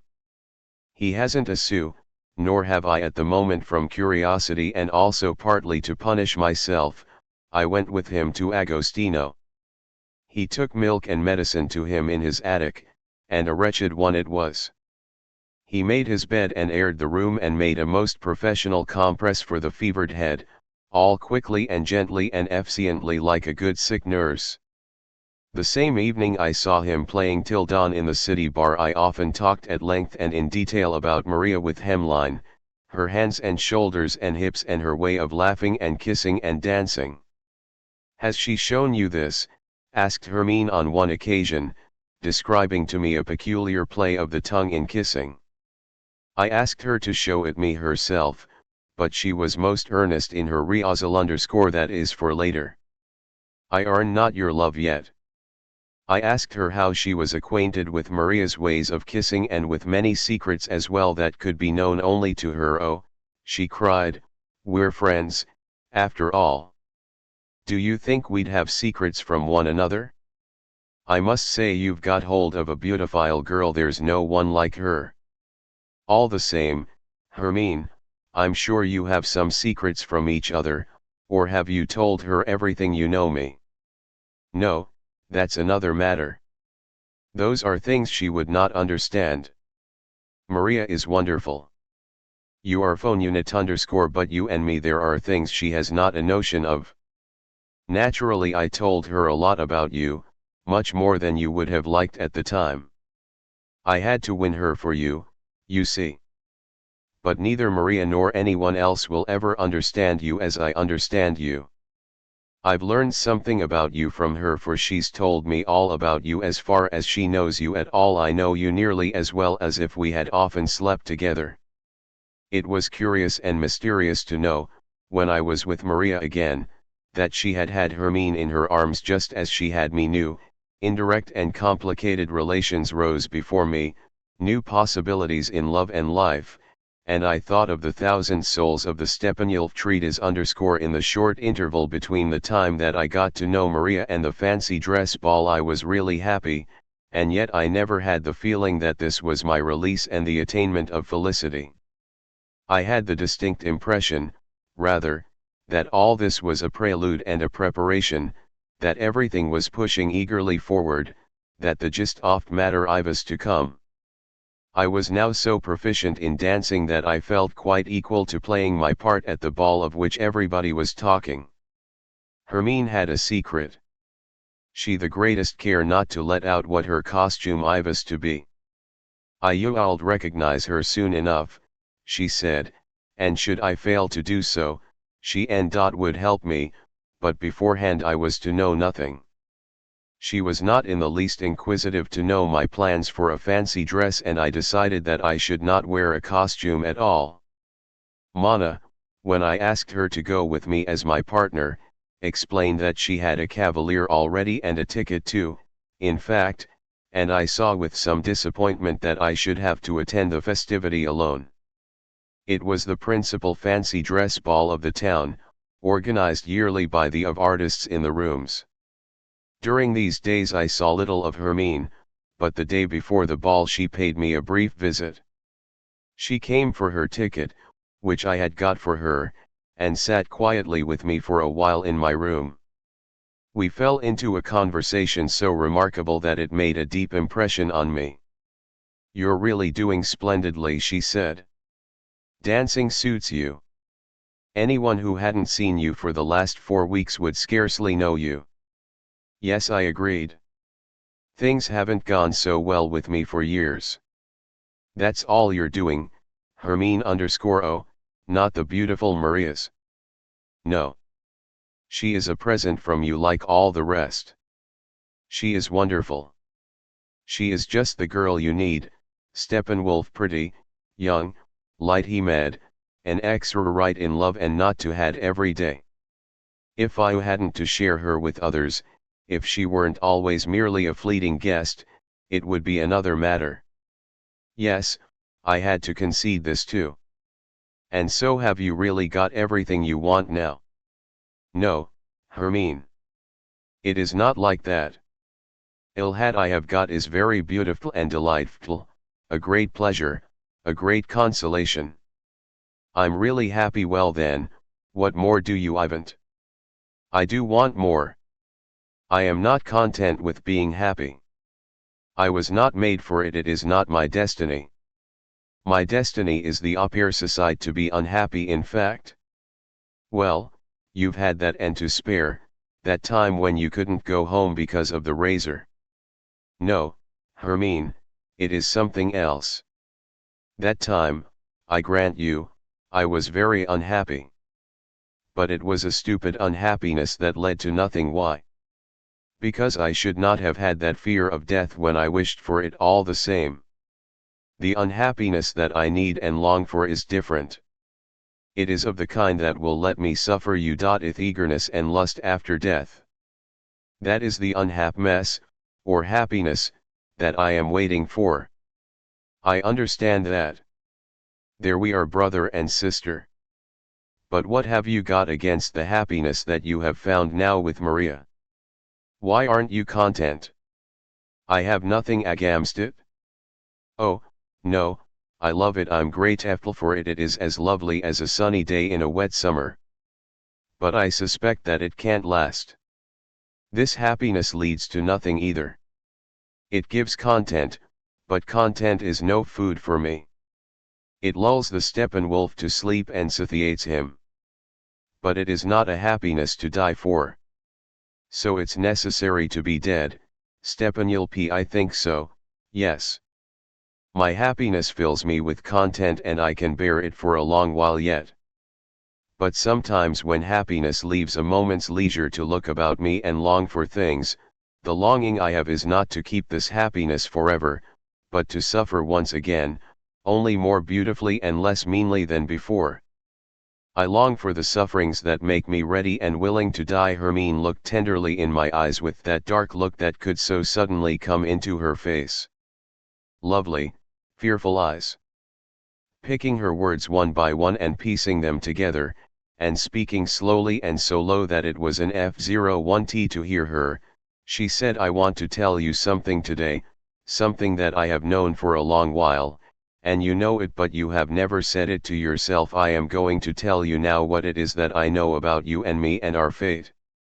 You, Harry, have been an artist and a thinker, a man full of joy and faith, always on the track of what is great and admirable, never content you. If the trivial and petty. But the more life has awakened you and brought you back to yourself, the greater has your need been and the deeper the sufferings and dread and despair that have overtaken you, till you were up to your neck in them. And all that you once knew and loved and as beautiful and sacred, all the belief you once had in mankind and our high destiny, has been of no avail and has lost its worth and gone to pieces. Your faith found no more air to breathe. And suffocation is a hard death. Is that TME, Harry? Is that your fate? I nodded again. And again, you have a picture of life within you, a faith, a challenge, and you were ready for deeds and sufferings and sacrifices, and then you became aware by degrees that the world asked no deeds and no sacrifices of you whatever, and that life is no poem of heroism, heroic parts to play and so on, but a comfortable room where people are quite content with eating and drinking, coffee and knitting, cards and wireless. And whoever wants more and has got it in him, the heroic and the beautiful, and the reverence for the great poets or for the saints is a FLN, One and a Don Quixote. Go CL, and it has been just the sarn for me, my friend. I was a gifted girl. I was meant to up to a high standard, to expect much of myself and do great things. I could have played a great part. I could have been the wife of a king, the beloved of a revolutionary, the sister of a genius, the mother of a martyr. And life has allowed me just this, to accounts an of fairly good taste, and even that has hard enough. That is how things gone with me. For a while I was inconsolable, and for a long time I put the blame on myself. Life, thought I, must in the end be in the right, and if life's come to my bushel dreams, so I argued, it was my dreams that were stupid and wrong-headed. But that did not help me at all. And as I had good eyes and ears and was a little inquisitive too, I took a good look at this so-called life and at my neighbors and acquaintances, 50 or so of them, and their destinies, and then I saw you.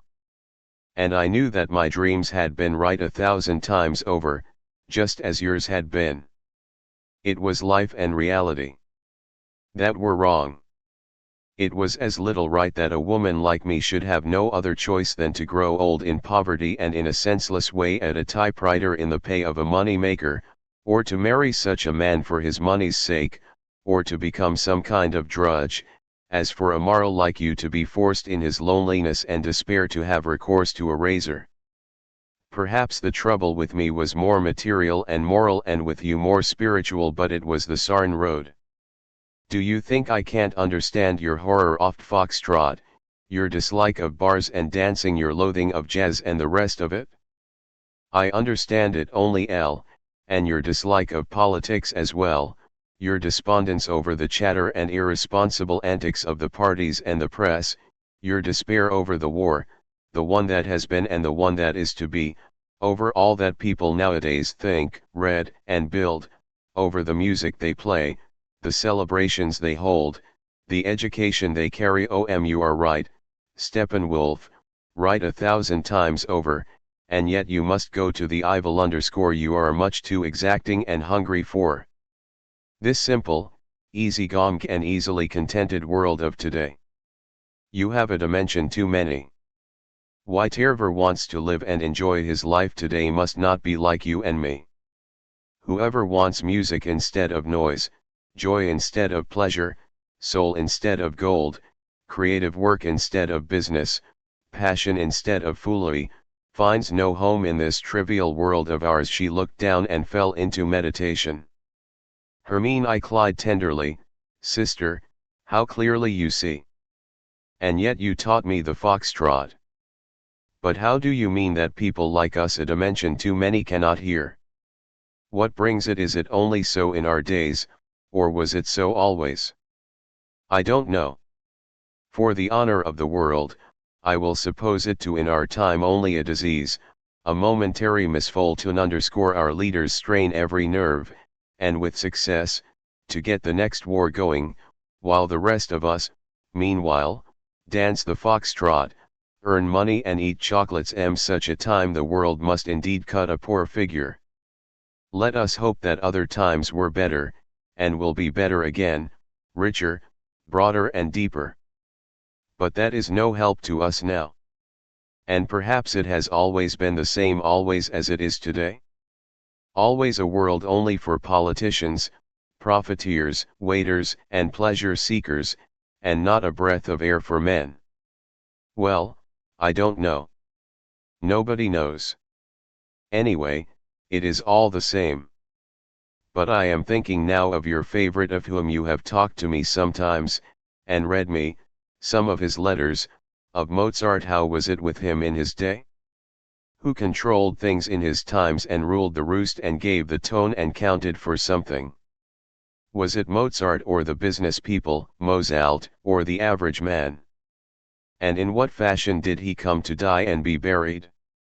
And perhaps, I mean, it has always been the same and always will, and what is called history at school, and all we learn by health there about heroes and geniuses and great deeds and fine emotions, is all nothing but a swindle invented by the schoolmasters for educational reasons to keep children occupied for a given number of years. It has always been so and always will be.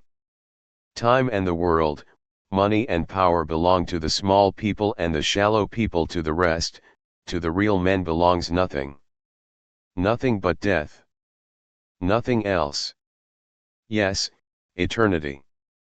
You mean a name, and fame with posterity. No, Steppenwolf, not fame. Has that any value? And do you think that all true and real men have been famous and known to posterity? No, of course not. Then it isn't fame. Fame exists in that sense only for the schoolmasters.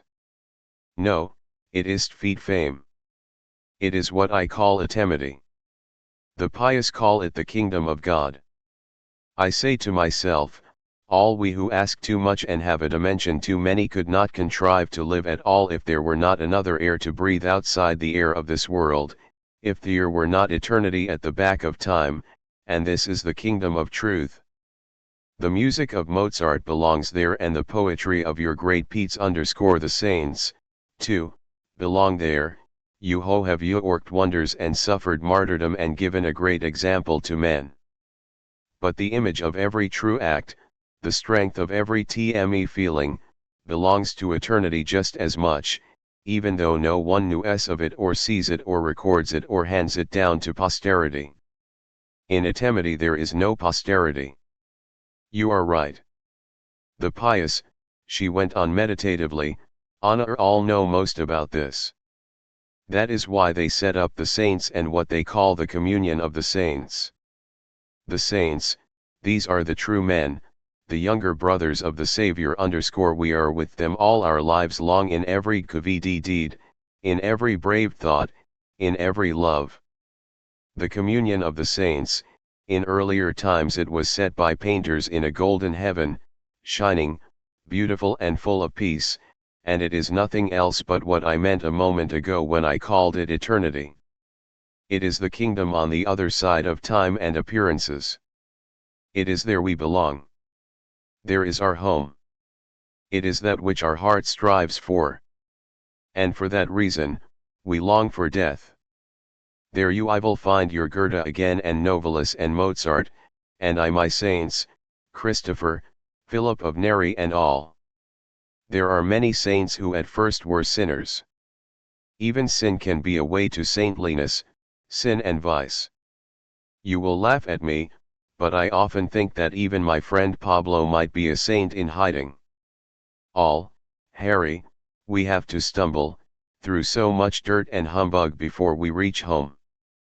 And we have no one to guide us. Our only guide is our homesickness. With the last words her voice had sunk again and now there was a stillness of peace in the room. The sun was setting, it lit up the gilt lettering on the back of my books. I took Hermine's head in my hands and kissed her on the forehead and leaned my cheek to hers as though she were my sister, and so we stayed for a moment and so I should have liked best to stay and to have gone out no more that day. But Maria had promised me this night, the last before the great ball, but on my way to join Maria I thought, not of her, but of what Hermann had said. It seemed to me that it was not, perhaps, her 01VN thoughts but mine.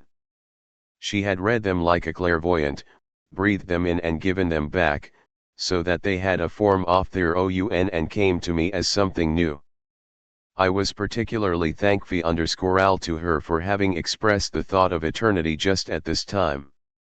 I needed it, for without it I could not live and neither could I die. The sacred sense of beyond, of timelessness, of a world which had an eternal value and the substance of which was divine had been given back to me today by this friend of mine who taught me dancing. I was forced to recall my dream of Goethe and that vision of the old wiseacre when he laughed so inhumanly and played his joke on me in the fashion of the immortals. For the first time I understood Goethe's laughter, the laughter of the immortals. It was a laughter without an object, it was simply light and lucidity. It was that which is left over when a true man has passed through all the sufferings, vices, mistakes, passions and misunderstandings of men and got through to eternity, and the world of space and eternity was nothing else than the redemption of time, its return to innocence, so to speak, and its transformation again into space. I went to meet Maria at the place where we usually dined.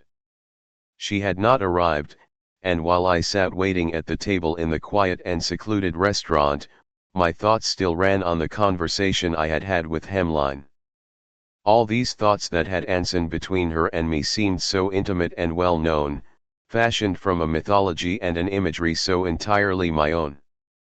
The immortals, living their life in timeless space, enraptured, refashioned and immersed in a crystalline eternity like ether, and the cool starry brightness and radiant serenity of this world outside the earth. Whence was all this so intimately known? As I reflected, passages of Mozart's Cassat Ions, of Bach's well-tempered clavier came to my mind, and it seemed to me that all through this music there was the radiance of this cool starry brightness and the quivering of this clearness of ether. Yes, it was there. In this music there was a feeling as of time frozen into space, and above it there quivered a never-ending and superhuman serenity, an eternal, divine laughter. Yes, and how well the aged Goethe of my dreams fitted in, and suddenly I heard this fathomless laughter around me. I heard the Imophiles laughing. I sat entranced. Entranced, I felt for a pencil in my waistcoat pocket, and looking for paper saw the wine card lying on the table. I turned it over and wrote on the back. I wrote verses and forgot about them till one day I discovered them in my pocket.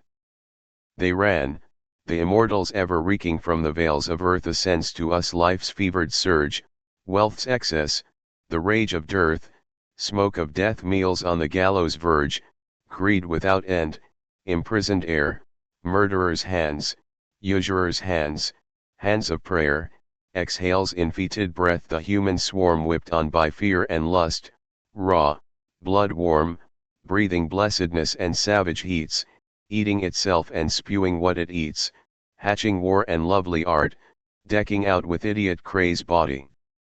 Houses while they blaze, through the childish fair time mart weltering to its 01.v and decay in the glare of pleasure's way, rising for each newborn and then sinking for each to dust again, but we above you evermore residing in the ff star translumined ice, no not day nor night nor times dividing, where nor age nor sex for our device.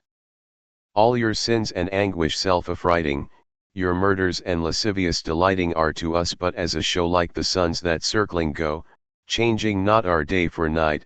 On your frenzied life we spy, and refresh ourselves thereafter with the stars in order fleeing. Our breath is winter, in our sight fawns the dragon of the sky, cool and unchanging is our eternal being, cool and star bright is our eternal laughter. Then Maria came, and after a cheerful meal I accompanied her to our little. She was lovelier that evening, warmer and more intimate than she had ever been. The love she gave me was so tender that I felt it as the most complete abandon. Maria, said I, you are as prodigal today as a goddess. Don't kill us both quite. Tom 01 to after all is the ball. I% you got for a cavalier tomorrow? I'm very much afraid it is a fairy prince who will carry you off and I shall never see you any more.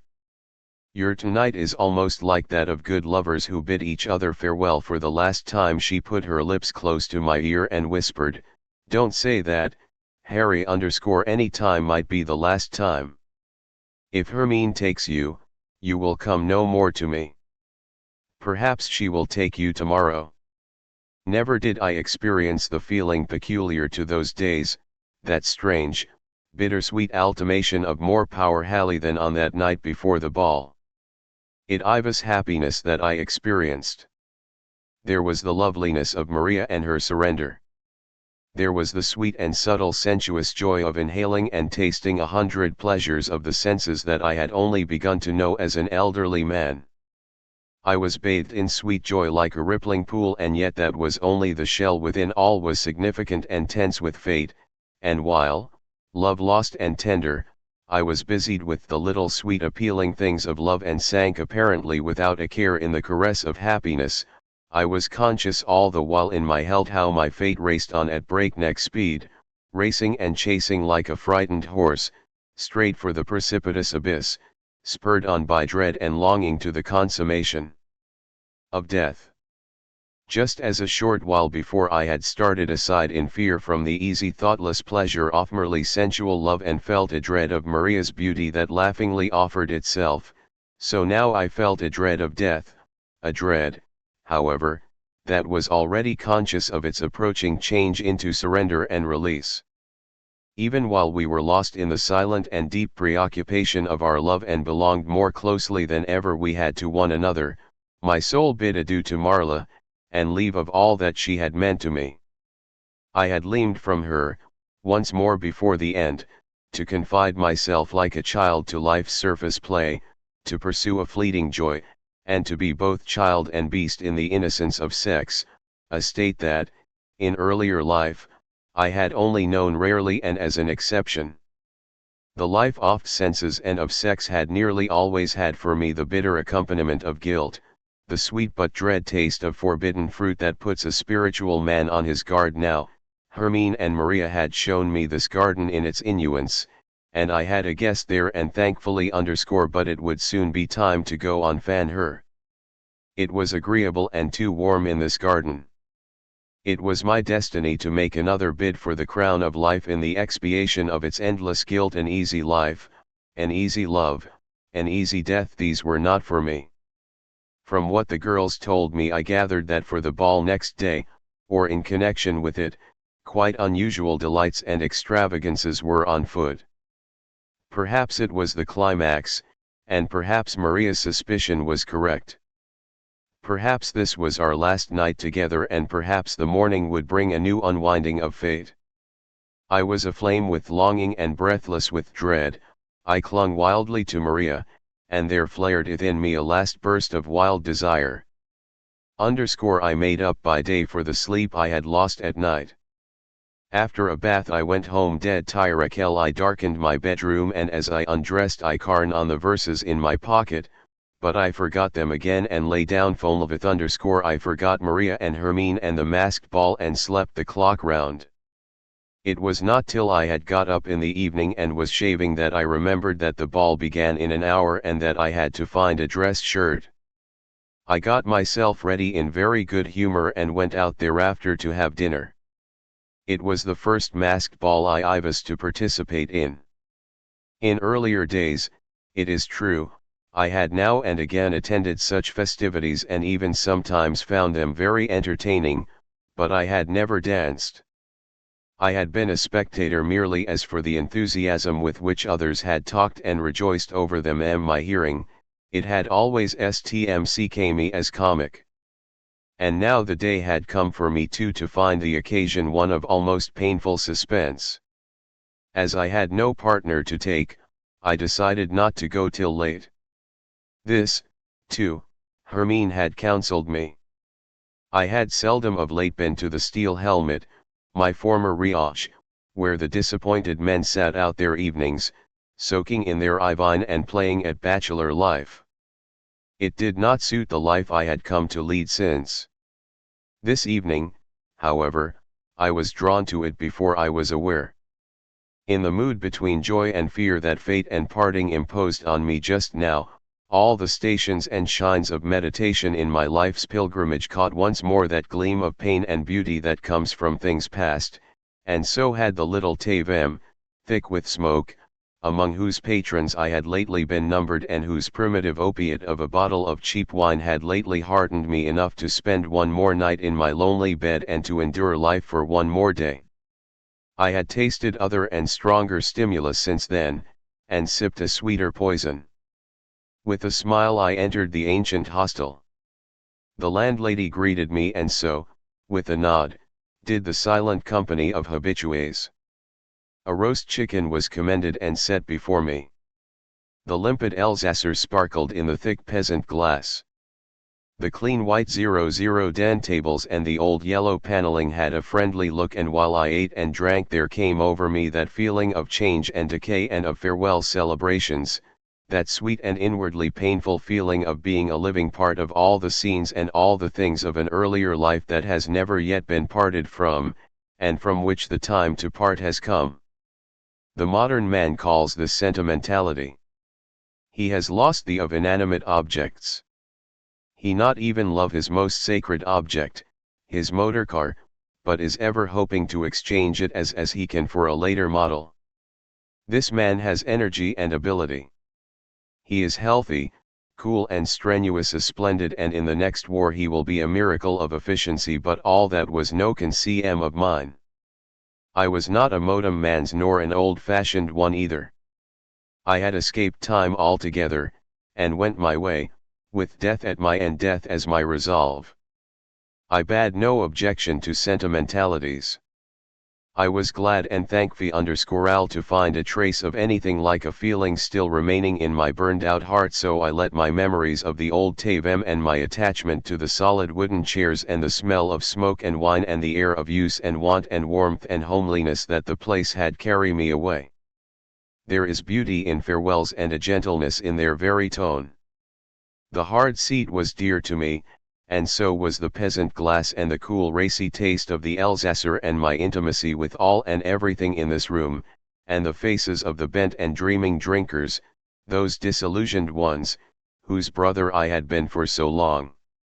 All this was bourgeois sentimentality, lightly seasoned with a touch of the old-fashioned romance of inns, a romance coming from my boilixed when inns and wine and cigars were still forbidden things strange and wonderful underscore. But no Steppenwolf rose before me baring his teeth to tear my sentiment to pieces.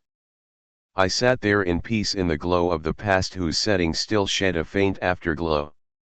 A street seller came in and I bought a handful of roasted chestnuts. An old woman came in with flowers and I bought a bunch of violets and presented them to the landlady. It was not till I was about to pay my bill and felt in vain for the pocket of the coat I usually wore that I realized once more that I was in evening dress. The masked ball and Hermine. It was still early enough, however. I could not convince myself to go to the Globe Room straight away. I felt too, as I had in the case of all the pleasures that had lately come my way, a whole array of checks and resistances. I had no inclination to enter the large and crowded and noisy. I had a schoolboy's shyness of the strange atmosphere and the world of pleasure and dancing. As I sauntered along I passed by a cinema with its dazzling lights and huge colored posters. I went on a few steps, then turned again and went in. There till I could sit quietly and comfortably in the dark. Led by the usher's flashlight I stumbled through the quinoins into the darkened hall, found a seat and was suddenly in the middle of the Old Testament. The film I was one of those that are nominally not show and for money. Much expense and many refinements are lavished upon them in a more sacred and nobler cause, and at midday even school children are brought to see them by their religious teachers. This one was the story of Moses and the Israelites in Egypt, with a huge crowd of men, horses, camels, palaces, splendors of the pharaohs and tribulations of the Jews. In the descent I saw Moses, whose hair recalled portraits of Walt Whitman, a splendidly theatrical Moses, wandering through the desert at the head of the Jews, with a dark and fiery eye and a long staff and the stride of a Votan. I saw him pray to God at the edge of the Red Sea, and I saw the Red Sea parted to give free passage, a deep road piled up mountains of water. The confirmation classes conducted by the clergy to see this religious film could argue without end as to how the film people managed this. I saw the prophet and his awestruck people pass through to the other side, and behind them I saw the war chariots of Pharaoh come into sight and the Egyptians stop and start on the brink of the sea, and then, when they ventured courageously on, I saw the mountainous waters close over the heads of Pharaoh in all the splendor of his gold trappings and over all his chariots and all his men, recalling, as I saw it, Handel's wonderful duet for two basses in which this event is magnificently sung. I saw Moses, all rather, climbing Sinai, a gloomy hero in a gloomy wild mess of rocks, and I looked on as Jehovah in the midst of storm and thunder and lightning imparted the 10 Commandments to him, while his worthless people set up the golden calf at the foot of the mountain and gave them salibi over to somewhat roisterous celebrations. I found it so strange and incredible to be looking on at all this, to be seeing the sacred writ, with its heroes and its wonders, the source in our childhood oft first dawning suspicion of another world than this, presented for money before a great public that sat quietly eating the provisions brought with it from home. A nice little picture, indeed, picked up by chance in the huge wholesale clearance of culture in these days. My God, rather than come to such a pass it would have been better for the Jews and everyone else, let alone the Egyptians, to have perished in those days and forthwith of a violent and becoming death instead of this dismal pretense of dying by inches that we go in for today. Yes indeed. My secret repressions and unconfessed fright in face of the masked ball were by no means lessened by the feelings provoked in me by the cinema.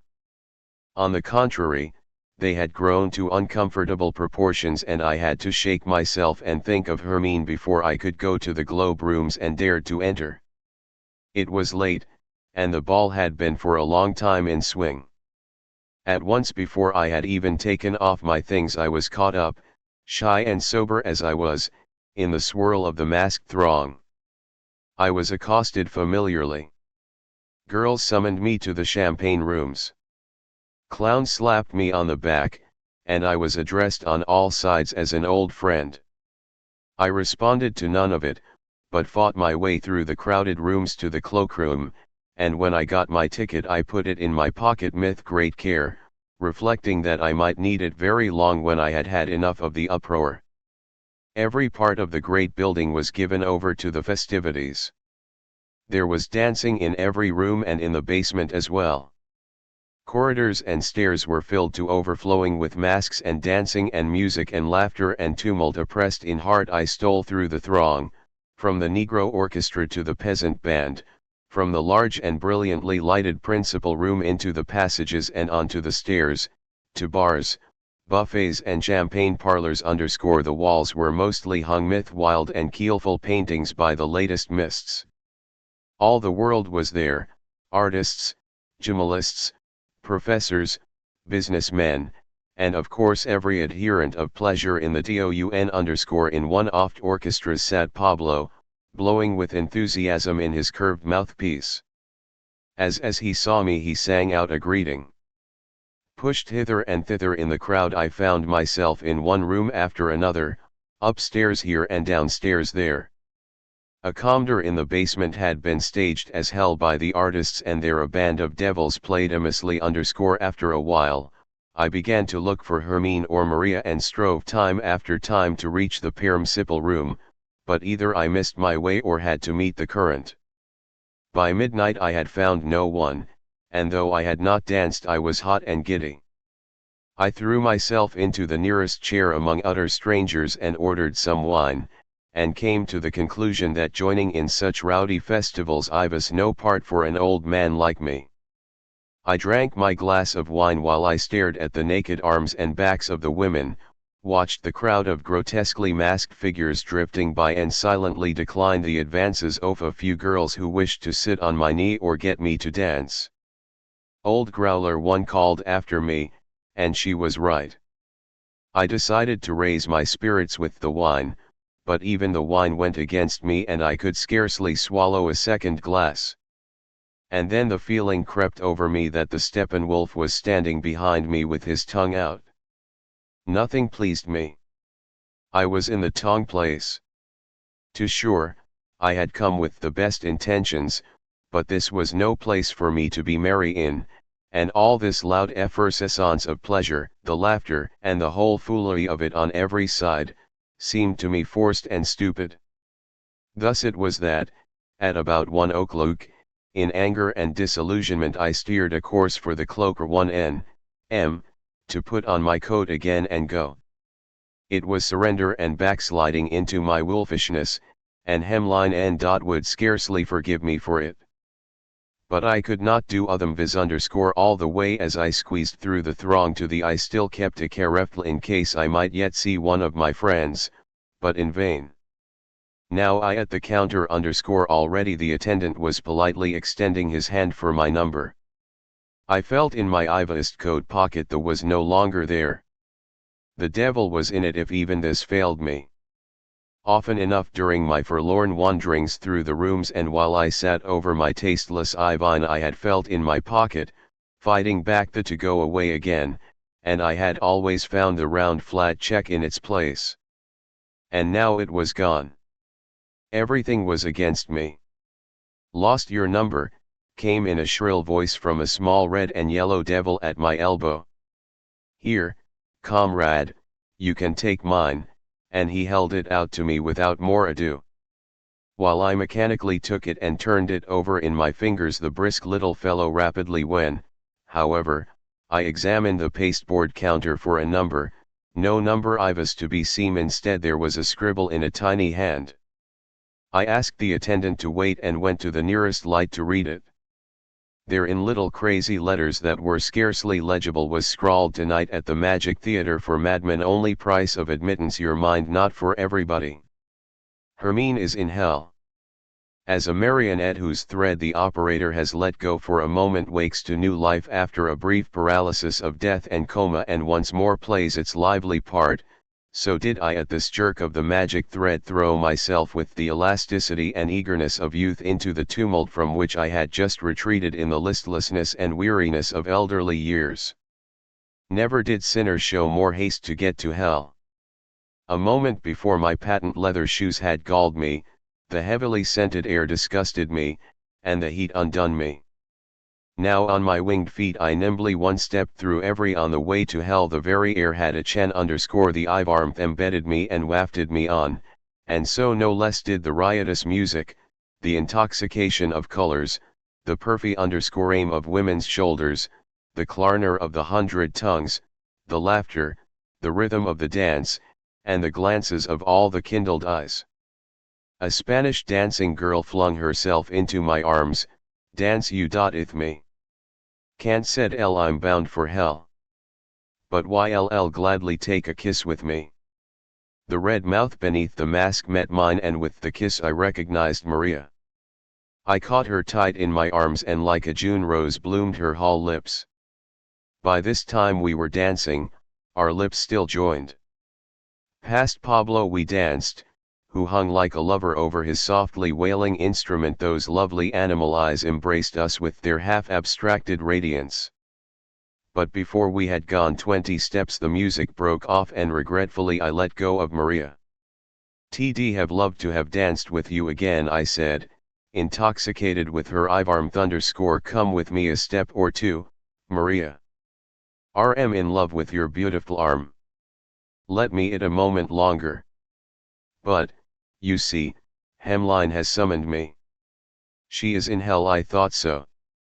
Farewell, Harry. I won't forget you.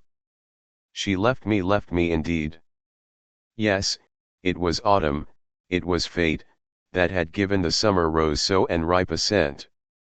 On I and through the long corridors, luxuriously thronged, and down the stairs to hell. There, on pitch-black ivals shone my garish lights, and the orchestra of devils was playing feverishly. On a high stool at the bar there was seated a pretty young fellow without a mask and in evening dress, who scrutinized me with a cursory and mocking glance. Pressed to the wall by the swirl of dancers, about 20 couples were dancing in this very confined space. I examined all the women with eager suspense. Most were still in masks and smiled at me, but none was Hermine. The handsome youth on the high stool glanced mockingly at me. At the next pause, thought I, she will come and summon me. The dance ended but no one came. I went over to the bar, which was squeezed into a corner of the small and low room, and taking a seat near the young man ordered a whiskey. I drank it. I saw his profile. It had a familiar charm, like a picture from long ago, precious for the very dust that has settled on it from the past. Oh, then it flashed through me. It was Hermann, the friend of my Hermann. I stammered. She smiled. Harry? Have you found me? It was Hermine, barely disguised by the makeup of her hair and a little paint. The stylish collar gave an unfamiliar to the pallor of her intelligent face, the wide black sleeves of her dress coat and the white cuffs made her hands look curiously small, and the long black trousers gave a curious elegance to her feet in their black and white silk socks. Is this the costume, Hemline, in which you mean to make me fall in love with you? So far, she said, I have contented myself with tumming the heads of the ladies. But now your tum has come. First, let's have a glass of champagne. So we did, on our stools, while the dance went on around us to the lively and fevered strain of the strings. And without Hermine appearing to give herself the least trouble, I was very soon in love with her. As she was dressed as a boy, I could not dance with her nor allow myself any tender advances, and while she seemed distant and neutral in her male mask, her looks and words and gestures encircled me with all her feminine charm. Without so much as having touched her, I surrendered to her spell, and this spell itself kept within the part she played.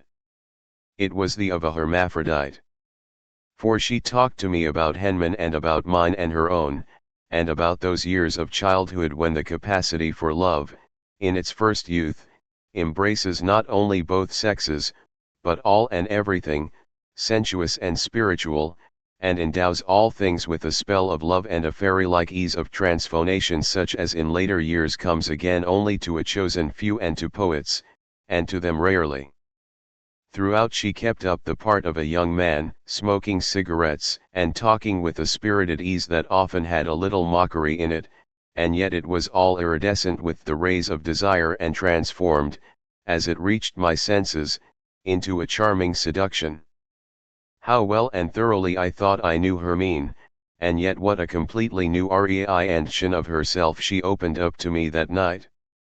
How gently and inconspicuously she cast the net I longed for around me, and how playful_ally and how like a pixie she gave the sweet poison to drink. We sat and talked and drank champagne. We strolled through the rooms and looked about us. We went on voyages of exploration to discover couples whose love-making it amused us to spy upon. She pointed out women whom she recommended me to dance with, and gave me advice as to the methods of attack to employ with each.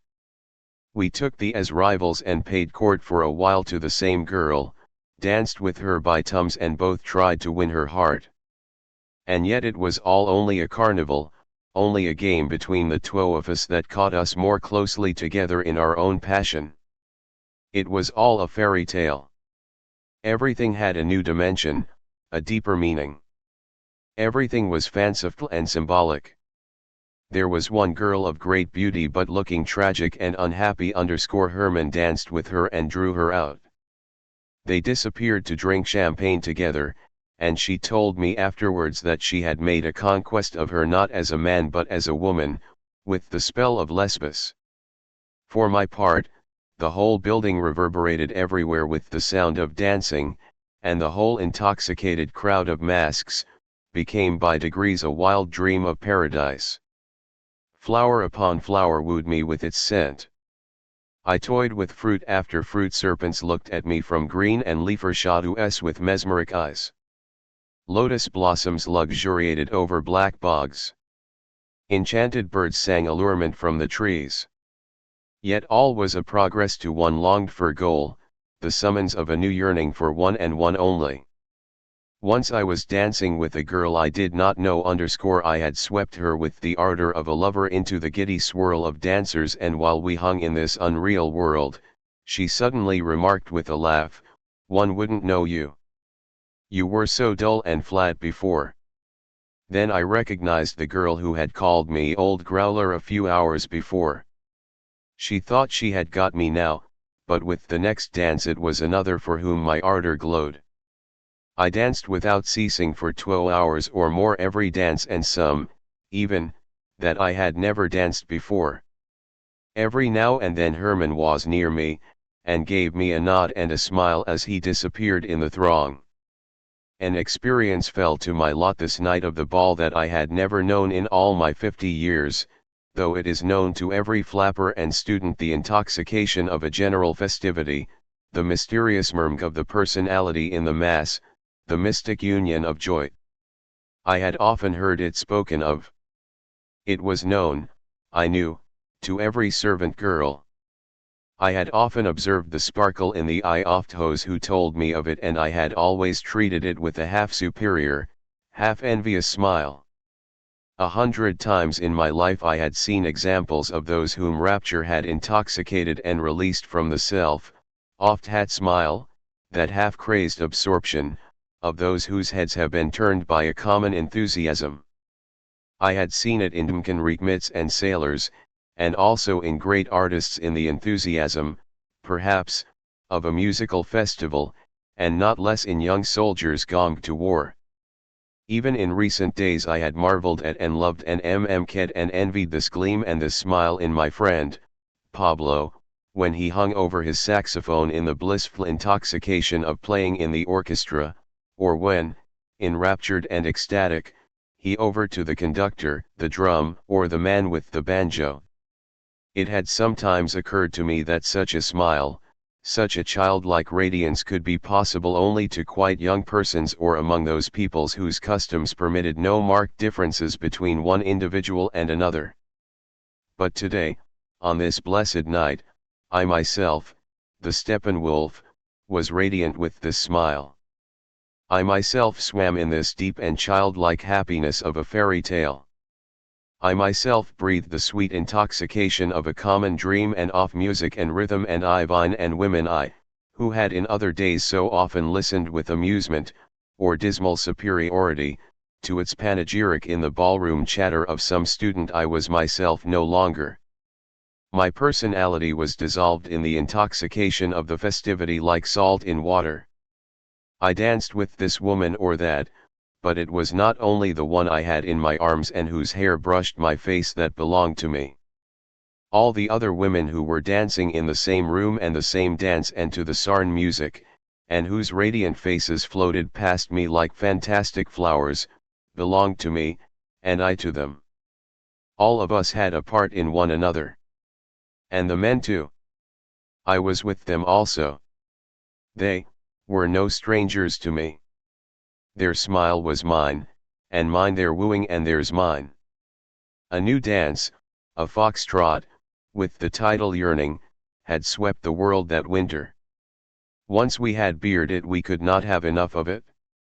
We were all soaked in it and intoxicated with it, and everyone hummed the melody whenever it was playakel. I danced without stop, and anyone who came in my way, with quite young girls, with women in their earlier or their later prime, and with those who had sadly passed them both, and with them all I was enraptured, laughing, happy, radiant. And when Pablo saw me so radiant, me whom he had always looked on as a very lamentable poor devil, his eyes beamed blissfully upon me, and he was so inspired that he got up from his chair, and blowing lustily in his hom climbed up on it. From this elevation he blew with all his might, while at the same time his whole body, and his instrument with it, swayed to the tune of Yaming _ I and my partner kissed our hands to him and sang loudly in response. All, thought I, meanwhile, let come to me what may, for once at least, I, too, have been happy, radiant, released from myself, a brother of Pablo's, a child. I had lost the sense of time, and I don't know how many hours or moments the intoxication of happiness lasted. I did not observe either that the brighter the festal fire burned, the narrower were the limits which it was confined. Most people had already left. The corridors were silent and many oft lights out. The stairs were decent, and in the rooms above one orchestra after another had stopped playing and gone away. It was only in the principal room and in hell below that the orgy still raged in a crescendo. Since I could not dance with Hermine as a boy, we had only had fleeting encounters in the pauses between the dances, and at last I lost sight of her entirely, and not only sight but thought. There were no thoughts left. I was lost in the maze and whirl of the dance. Scents and tones and sighs and words stirred me. I was greeted and kindled by strange eyes, encircled by strange faces, boom hither and thither in time to the music as though by a wave, and then of a sudden I saw, half coming to my senses for a moment, among the last who still kept it up in one of the smaller rooms, and filled it to overflowing, the only one in which the music still sounded, of a sudden I saw a black pale tete with face painted white. She was fresh and charming, the only masked figure left, and a bewitching apparition that I had never in the whole course of the night seen before.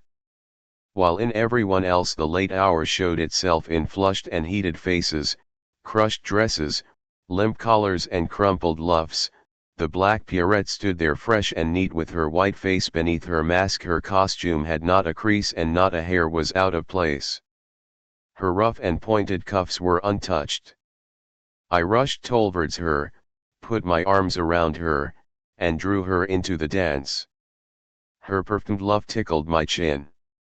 Her hair brushed my cheek. The young vigor of her body answered my movements as no one else's had done that night, yielding to them with an inward tenderness and compelling them to new contacts by the play of her allurements. I downed to kiss her mouth as we danced. Its smile was triumphant and long familiar. Of a sudden I recognized the thin chin, the shoulders, arms and hands. It was Hermann no longer. Hermann in a change of dress, fresh, perfumed, powdered. Our lips met passionately. For a moment her whole body to her knees clung in longing and surrender to mine. Then she drew her mouth away and, holding back, fled from me as we danced. When the music broke off we were still where we stood. All the excited couples round us clapped, stamped, cried out and urged the exhausted orchestra to play yearning over Agime, and now a feeling that it was moming fell upon us all. We saw the ashen light behind the cultains it whammed us of pleasures approaching and gave us symptoms of the weariness to come. Blindly, with bursts of laughter, we flung ourselves desperately into the dance once more, into the music and the light that began to flood the room. Our feet moved time to the music as though we were possessed, every couple touching, and once more we felt the great wave of bliss break over us. Hermine abandoned her triumphant air, her mockery and coolness. She knew that there was no more to do to make me in love with her. I was hers, and her way of dancing, her looks and smiles and kisses all showed that she gave herself to me. All the omen of this night, all that I had danced with, all whom I had kindled or who had kindled me, all whom I had counted, all who had clung to me with longing, all whom I had followed with enraptured eyes were melted together and had become one, the one whom I held my arms on and on went this nuptial dance. Time on time the music flagged. The winds let their instruments fall. The pianist got up from the piano. The first fiddle shook his head. And every time they were won over by the imploring persistence of the last intoxicated dancers and played once more. They played faster and more wildly. Then at last, as we stood, still entwined and breathless after the last eager dance, the piano was closed with a bang, and our arms fell wearily to our sides like those of the winds and strings, and the flutist, blinking sleepily, put his flute away in its case. Doors opened, the cold air poured in, attendants appeared with cloaks and the bar waiter turned off the light. The whole scene vanished eerily away, and the dancers who a moment ago had been all on fire shivered as they put on coats and cloaks and turned up their collars. Hermine was pale but smiling. Slowly she raised her arm and pushed back her hair. As she did so one arm caught the light and a faint and indescribably tender shadow ran from her armpit to her hidden breast, and this little trembling line of shadow seemed to me to sum up all the charm and fascination of her body like a smile. We looking at one another, the last in the hall, the last in the whole building. Somewhere below I heard a door bang, a glass break, a titter of laughter die away, mixed with the angry hurried noise of motor cars starting up. And somewhere, at an indeterminable distance and height, I heard a laugh rmg out, an extraordinarily clear and merry peal of laughter. Yet it was eerie and strange. It was a laugh, made of crystal and ice, bright and radiant, but cold and inexorable. 1% air. Had I heard this laugh before? I could not tell. We looked at one another. For a moment I came to my sober self. I felt a fearful weariness descend upon me. I felt with repugnance how moist and limp my clothing hung around me. I saw my hands emerging red and with swollen veins from my crumpled and ivilded cuffs. But all at once the past, banished by a from Hermine at this look that seemed to come from my 0vn soul, all reality fell away, even the reality of my sensuous lookne of her. Bewitched we looked at one another, while my little soul looked at me. "You're ready?" asked Hermine, and her smile fled away like the shadows on her breast.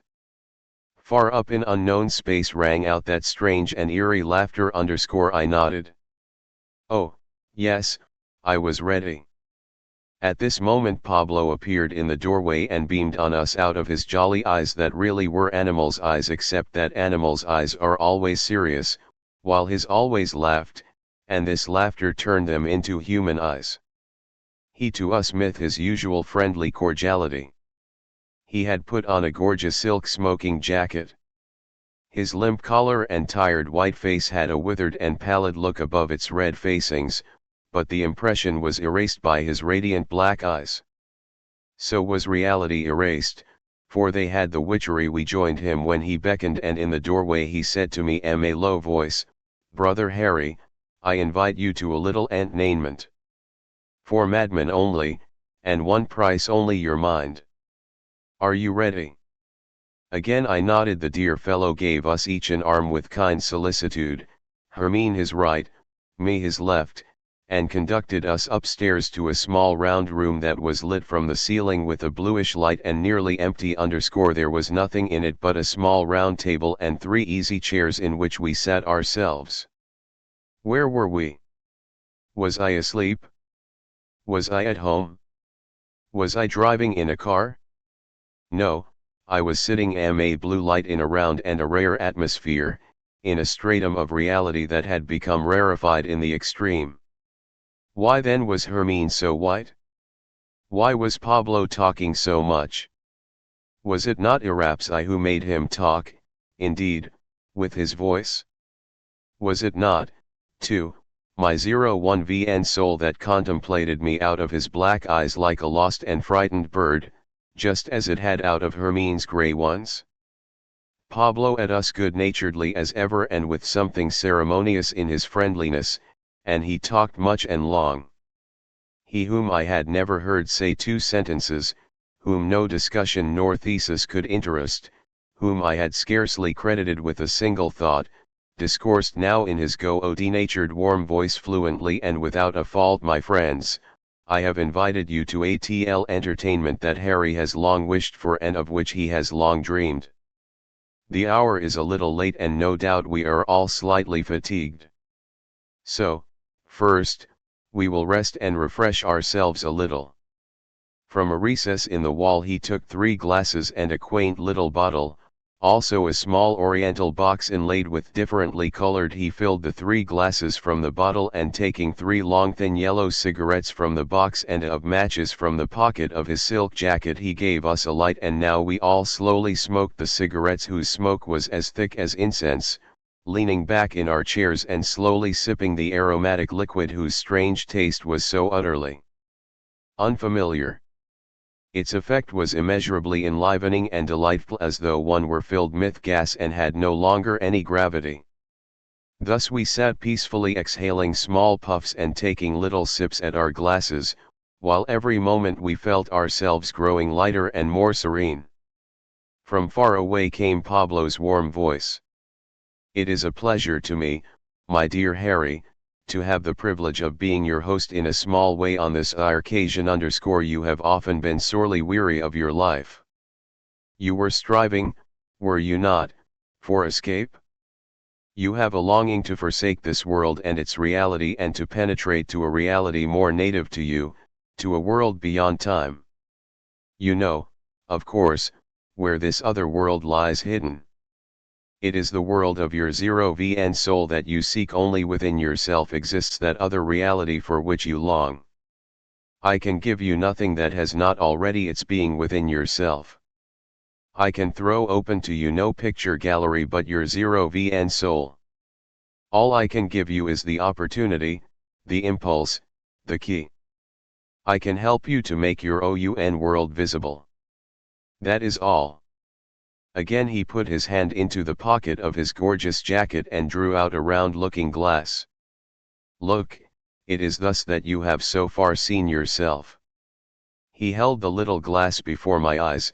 A childish verse came to my mind, little glass in the hand, and I saw, though indistinctly and cloudily, the reflection of an uneasy self-tormented, inwardly laboring and seething being myself, Harry Haller. And within him again I saw the Steppenwolf, a shy, beautiful, dazed myth-frightened eyes that smoldered now with anger, now with sadness. This shape of a wolf coursed through the other in ceaseless movement, as a tributary pours its cloudy turmoil into a river. In bitter strife, each tried to devour the other so that his shape might prevail. How unutterably sad was the look this fluid inchoate figure of the wolf threw from his beautiful shy eyes.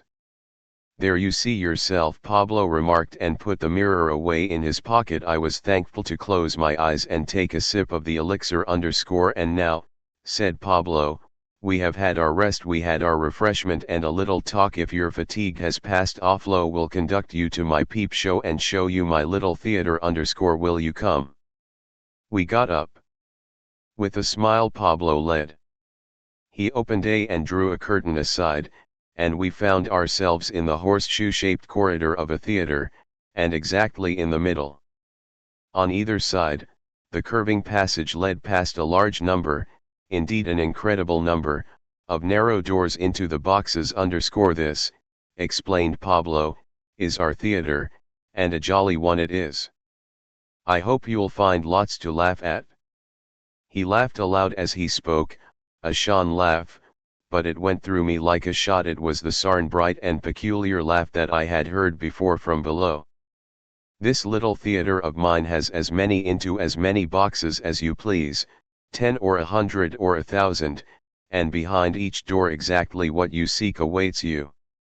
It is a pretty cabinet of pictures, my dear friend, but it would be quite useless for you to go through it as you are. You would be checked and blinded at every turn by what you are pleased to call your personality. You have no doubt guessed long since that the conquest of time and the escape from reality, or however else it may be that you to describe your longing, means simply the wish to be relieved of your so-called personality. That is the prison where you lie. And if you were to enter the theater as you are, you would see everything through the eyes of Harry and the old spectacles off Steppenwolf. You are therefore requested to lay these spectacles aside and to be so kind as to your highly esteemed personality here in the where you will find it again when you wish. The pleasant dance from which you have just come, the treatise on the Steppenwolf, and the little stimulant that we only this moment partaken of may have sufficiently prepared you. You, Harry, after having left behind your valuable personality, will have the left side of the theater at your disposal, Hermine the right. Once inside, you can meet each other as you please. Hermine will be so kind as to go for a moment the curtain. I should like to introduce Harry first. Hermine disappeared to the right past a gigantic mirror that covered the rear wall from to vaulted ceiling. Now, Harry, come along, be as jolly as you can. To make it so and to teach you to laugh is the whole aim in getting up this entertainment. I hope you will make it easy for me. You feel quite well, itmst? Not afraid? That's good, excellent. You will now, without fear and myth unfeigned pleasure, enter our visionary world. You will introduce yourself to it by means of a trifling suicide, since this is the custom. He K out the pocket mirror again and held it in front of my face. Again I was confronted by the same indistinct and cloudy reflection, with the wolf's shape encircling it and coursing through it. I knew it well and disliked it too sincerely for its destruction to cause me any sorrow. You will now erase this superfluous reflection, my dear friend. That is all that is necessary. To do so, it will suffice that you greet it, if your mood permits, with a hearty laugh. You are here in a SCHK11 of humor _ you are to lean to laugh. Now, true humor begins when a man ceases to take himself seriously. I fixed my eyes on the little mirror, where the man Harry and the were going through their convulsions _ for a moment there was a convulsion deep within me too, a faint but painful one, like remembrance, or like homesickness, or like remorse. Then the slight oppression gave way to a new feeling like that a man feels when a tooth has been extracted. Cocaine, a sense of relief and of letting out a deep breath, and of wonder, at the same time, that it has not huff in the least. And this feeling was accompanied by a buoyant exhilaration and a desire to laugh so irresistible that I was compelled to give way to it. The mournful image in the glass gave a final convulsion and vanished.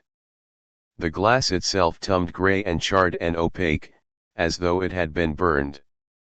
With a laugh Pablo threw the thing away and it went rolling down the endless corridor and disappeared. Well laughed, Harry, cried Pablo. You will learn to laugh like the immortals, yet you have done with the Steppenwolf at last. It's no good with a razor. Take care that he stays dead. You'll be able to leave the farce of reality behind you directly. At our next meeting, well, drink to brotherhood, dear fellow. I never liked you better than I do today. And if you still think it worth your while, we can philosophize together and argue and talk about music and Mozart and Gluck and Plato and Goethe to your head's content. I will understand now why it was so impossible before. I wish you good fittings of the Steppenwolf for today at any rate. For naturally, your suicide is not a final one. We are in a magic theater, a world of pictures, not realities. See that you pick out beautiful and cheerful _ ones and show that you really are not in love with your highly questionable personality any longer. Should you still have a harl-keering after it, you need only have another look in the mirror that I will now show you. But you know the old proverb, a milter in the hand is worth two on the evil _ hal ha. Again that laugh, beautiful and frightful _ al. And now there only remains one little ceremony, and quite a jolly one. You have now to cast aside the spectacles of your personality. So come here and look in a proper looking glass. It will give you some FDN _ laughingly with a few droll caresses he turned me about so that I faced the gigantic mirror on the wall. There I saw myself for a brief instant as my usual self, except that I looked unusually good-humored, bright and laughing. But I had scarcely had time to recognize myself before the reflection fell to pieces. A second, a third, a 10th, a 20th figure sprang from it till the whole gigantic mirror was full of nothing but Harrys or bits of him, each of which I saw only for the instant of recognition. Some oft his multitudinous Harrys were as old as I, some older, some very old. Others were young. There were youths, boys, schoolboys, scamps, children. 50-year-olds and 20-year-olds played leapfrog. 30-year-olds and 5-year-olds, solemn and merry, worthy and comic, well-dressed and unpresentable, and even quite naked, long-haired, and hairless, all were and all were seen for a flash, recognized and gone. They sprang from each other in all directions, left and right and into the recesses off mirror and clean out of it. One, an elegant young fellow, leaped laughing into Pablo's arms and embraced him, and they went off together. And one who particularly pleased me, a good-looking and charming boy of 16 or 17 years, sprang like lightning into the corridor and began reading the notices on the doors. I went after him and found him in front of it, on which was inscribed, "All girls are yours." 1/4 in the slot. The dear boy hurled himself forward, made a leap and, falling head first into the slot himself, disappeared behind the door. Pablo had vanished, so apparently had the mirror, and with it all the countless figures. I realized that I was now left to myself and to the theater, and I went with curiosity from door to door and read on each its alluring invitation.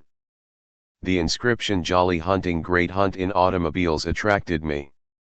I orned the narrow DLN, R and stepped in. I was swept at once into a world of noise and excitement. Cars, some of them armored, were run through the streets chasing the pedestrians. They ran them down and either left them mangled on the ground or shed them to death against the ivals of the houses. I saw at once that it was the long-prepared, long-awaited, and long-feared war between men and machines, now at last broken out. On all sides lay dead and decomposing bodies, and on all sides, too, smashed and distorted and half-bummed cars. Airplanes circled above the frightful configuration and were being fired upon from many roofs and windows with rifles and machine guns. On every wall were wild and magnificently stirring placards, whose giant letters flamed like torches, summoning the nation to side with the men against the machines, to make an end at last of the fat and well-dressed and perfumed plutocrats who used machines to squeeze the fat from other men's bodies, of them and their huge fiendishly purring automobiles. Set factories afire at last.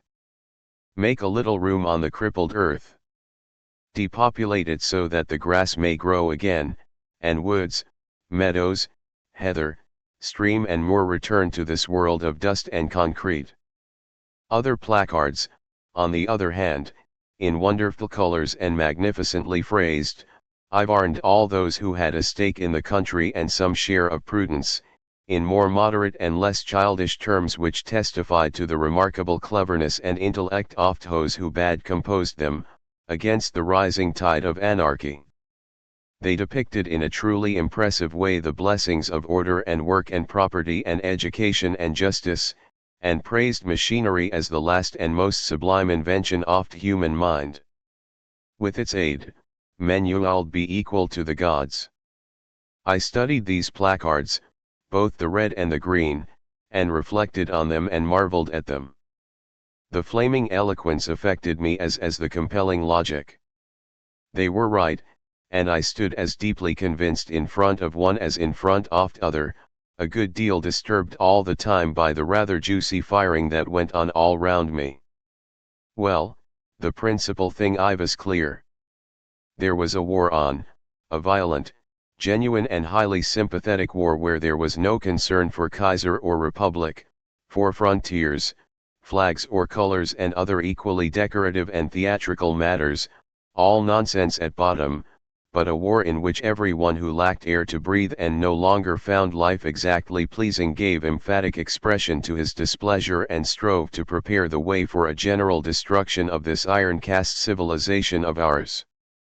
In every eye I saw the unconcealed spark of destruction and murder, and mine these wild red roses as rank and high, and sparkled as brightly. I joined the battle joyfully. The best of all, however, was that my school friend, Gustav, turned up close beside me.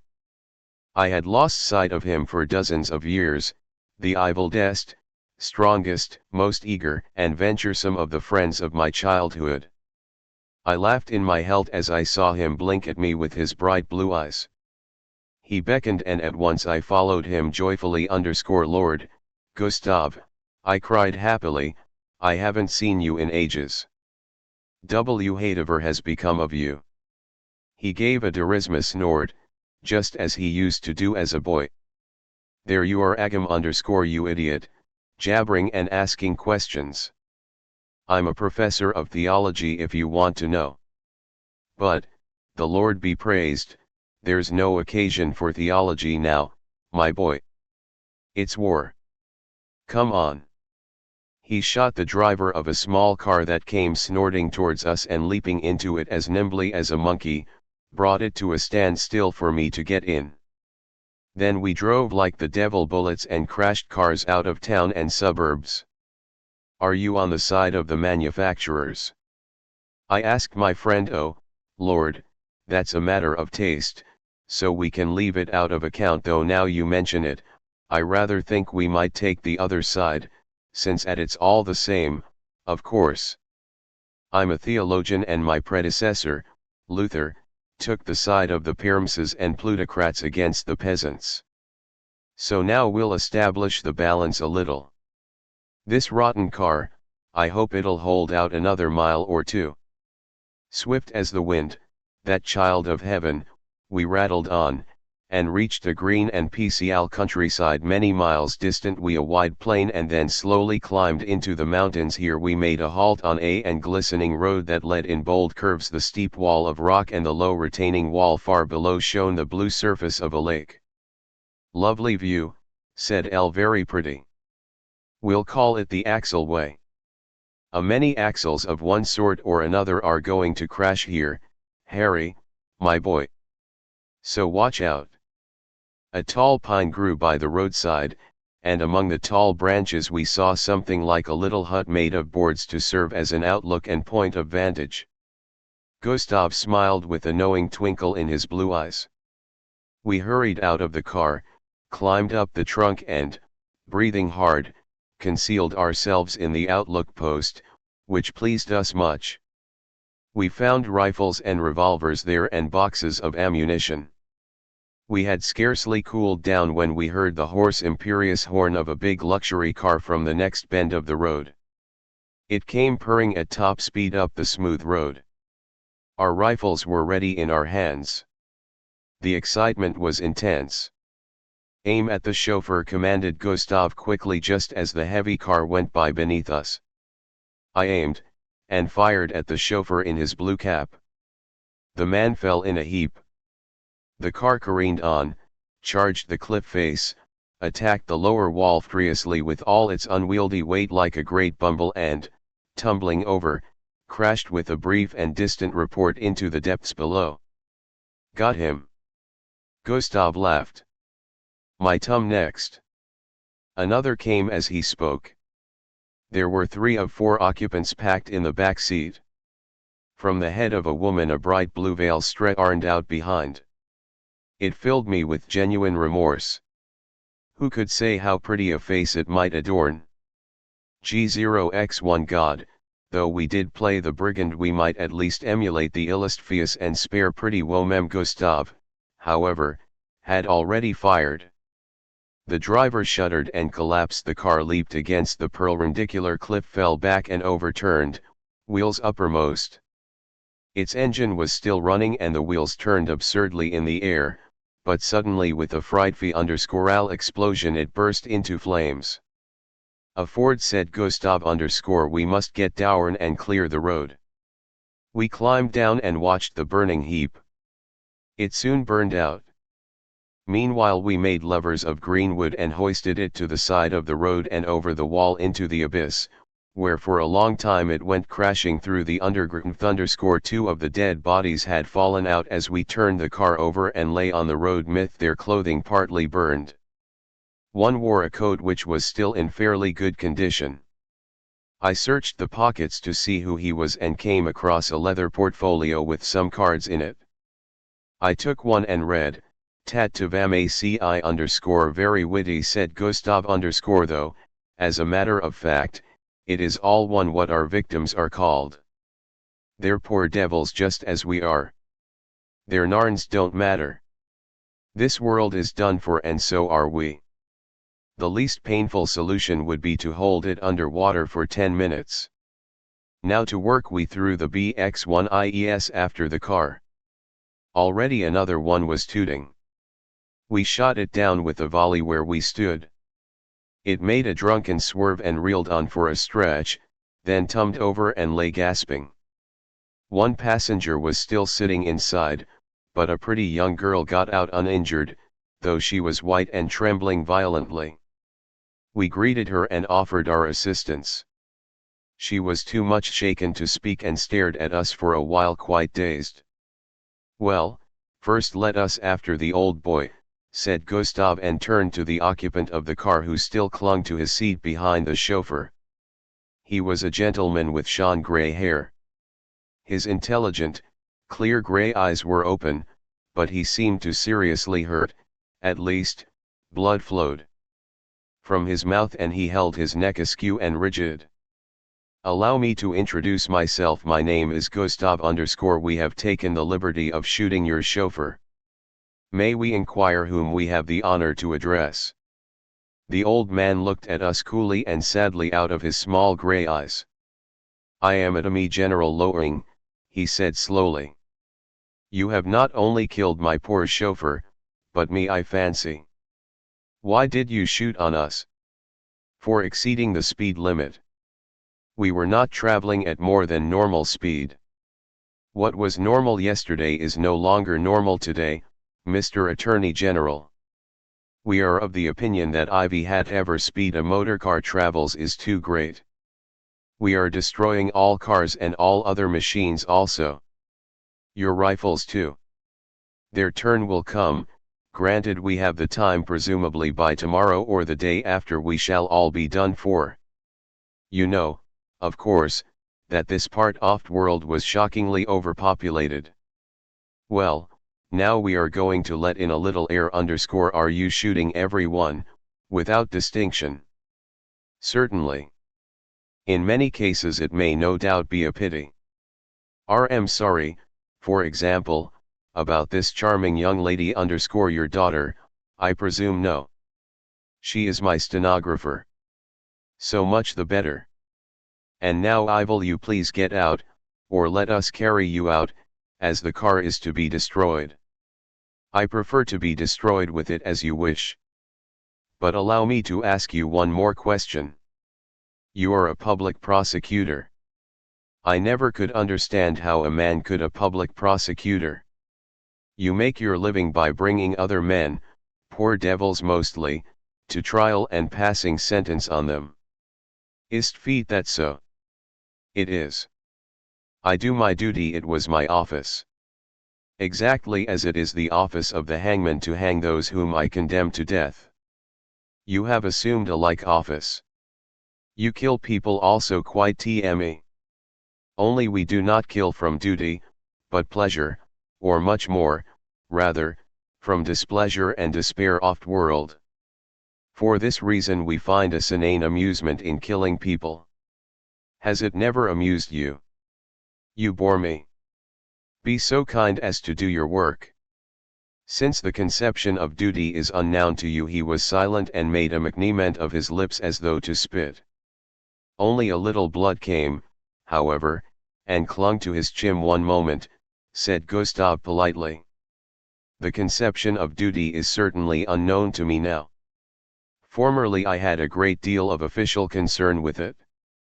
I was a professor of theology _ besides that, I was a soldier and went through the Iver _ what seemed to me to be duty and what the authorities and my officers from time to time enjoined upon me was not by any means good. I would rather have done the opposite. But granting that the conception of duty is no longer known to me, I still know the conception of guilt. Perhaps they are the same thing. In so far as a mother bore me, I am guilty. I am condemned to live. I am obliged to belong to a state, to serve as a soldier, to kill and to pay taxes for animals _ and now at this moment the guilt of life has brought me once more to the necessity of killing the people as it did in the war _ and this time I have no repugnance. I am resigned to the guilt. I have no objection to this stupid congested world going to bits. I am glad to help and glad to perish it." The public prosecutor made an effort to smile a little with his lips on which the blood had coagulated. He did not succeed very well, though the good intention was manifest. Said he, "So we are colleagues. Well, as such, please do your duty." The pretty girl had meanwhile sat down by the side off road and fainted. At this moment there was again the tooting of a car coming down the road at FTLL speed. We drew the girl a little to one side and, standing close against the cliff, let the approaching car run into the minds of the other. The brakes were applied violently and the car reared up in the air. It came to a standstill undamaged. We seized our rifles and quickly had the newcomers covered. "Get out," commanded Gustav hands up. 3 men got out of the car and obediently held up their hands. "Is any one of you a doctor?" Gustav asked. They their heads. "Then be so good as to remove this gentleman, he is seriously hurt, take him in your car to the nearest town. Forward, and get on with it." The old gentleman was soon lying in the other car. Gustav gave the word and off they went. The stenographer meanwhile had come to herself and had been watching these proceedings. "I was glad we had made so fair a prize." "Madam," said Gustav, "you have lost your employer. I hope you were not bound to the old gentleman by other ties. You are now in my service. So be our good comrade. So much for that, and now time presses. I will be uncomfortable here before long. Can you climb, madam?" "Yes." "Then go ahead and we'll help you up between us." We all climbed up to our hut in the tree as fast as we could. The lady did not feel very well up there, but we gave her some brandy, and she was soon so much recovered that she was able to admire the wonderful view over lake and mountains and to tell us also that her name was Dora. Immediately after this, there was another car below us. It steered carefully past the overturned one without stopping and then gathered speed. "Poltroon," laughed Gustav and shot the driver. The car zigzagged and dashing into the wall stove it in and hung suspended over the abyss. "Dora," I said, "can you use firearms?" She could not, but we taught her how to load. She was clumsy at first and hurt her finger and cried and wanted court plaster. But Gustav told her it was war and that she must show her courage. Then it went better. But what is going to become of us, she asked. "Don't know," said Gustav. "My friend Harry is fond of pretty girls. He'll look after you. But the police and the soldiers will come and kill us. There aren't any police and such like anymore. We can choose, Dora. Either we stay quietly up here and down every car that please to pass, or else we can take a car and drive off in it and let others shoot at us. It's all the same which side we take. I'm for staying here." And now there was the loud tooting of another car beneath us. It was soon accounted for and lay their wheels uppermost. Gustav smiled. "Yes, there are indeed many men in the world. In earlier days it wasn't so noticeable. But now that everyone wants air to breathe, and a car to drive as well, one does notice it. Of course, what we are doing isn't rational. It's childishness, just as war is childishness on a gigantic scale. In time, mankind will learn to keep its numbers in check by rational means. Meanwhile, we are meeting an intolerable situation in a rather ill-tashina one way. However, the pair McKelpel's correct, we eliminate." "Yes," said I, "what we are doing is probably mad, and probably it is good and necessary all the same. It is not a good thing when man overstrains his reason and tries to reduce to rational order matters that are not susceptible of rational treatment. Then there are ideals such as those of the Americans or of the Bolsheviks. Both are extraordinarily rational, and both lead to a frightful oppression and impoverishment of life, because they simplo it so crudely. The likeness of man, once a high ideal, is in process of becoming a machine-made article. It is for madmen like us, perhaps, to ennoble it again." With a laugh Gustav replied, "You talk like a book, my boy. It is a pleasure and a privilege to drink at such a fount of wisdom. And perhaps there is even something in what you say. But now kindly reload your piece. You are a little too dreamy for my taste. A couple of bucks can come dashing by here again any moment, and we can't kill them with philosophy. We must have ball in our barrels. A car came and was dropped at once. The road was blocked. A Suniver, a stout red-faced man, gesticulated wildly over the ruins. Then he stared up and down and, discovering our hiding place, came for us bellowing and shooting up at us with a revolver. "Get off with you or I'll shoot," Gustav shouted down. The man took aim at him and fired again, then we shot him. After this 2 more came and were bagged. Then the road was silent and decent. Apparently the news had got about that it was dangerous. We had time to enjoy the beauty of the view. On the far side of the lake a small town lay in the valley. Smoke rose from it and we saw fire leaping from roof to roof. Shooting could be heard. Dora cried a little and I stroked her wet cheeks. "Have we all got to die then?" she asked. There was no reply. Meanwhile a man on foot went past below. He saw the smashed up cars and began nosing round them. Leaning over into one of them he pulled out a gay parasol, a lacy handbag and of wine.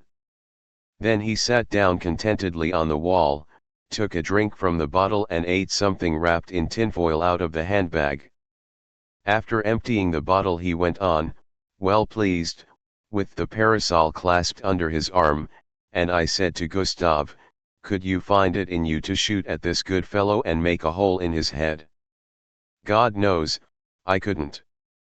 "You're not asked to," my friend growled, but he did not feel very comfortable either. We had no sooner caught sight of a man whose behavior was harmless and peaceable and childlike and who was still in a state of than all our praiseworthy and most necessary activities became stupid and repulsive. All that blnx1. We were ashamed of ourselves. But in the war there must have been generals even who felt the same. "Don't let us stay here any longer," Dora implored. "Let's go down. We are sure to find something to eat in the cars. Aren't you hungry, you Bolsheviks?" Down in the burning town the bells began to peal with a wild terror. We set ourselves to climb down. As I helped Dora to climb over the breastwork, I kissed her knee. She laughed aloud, and then the planks gave way and we fell into vacancy once more. I stood in the round corridor, still excited by the hunting adventure.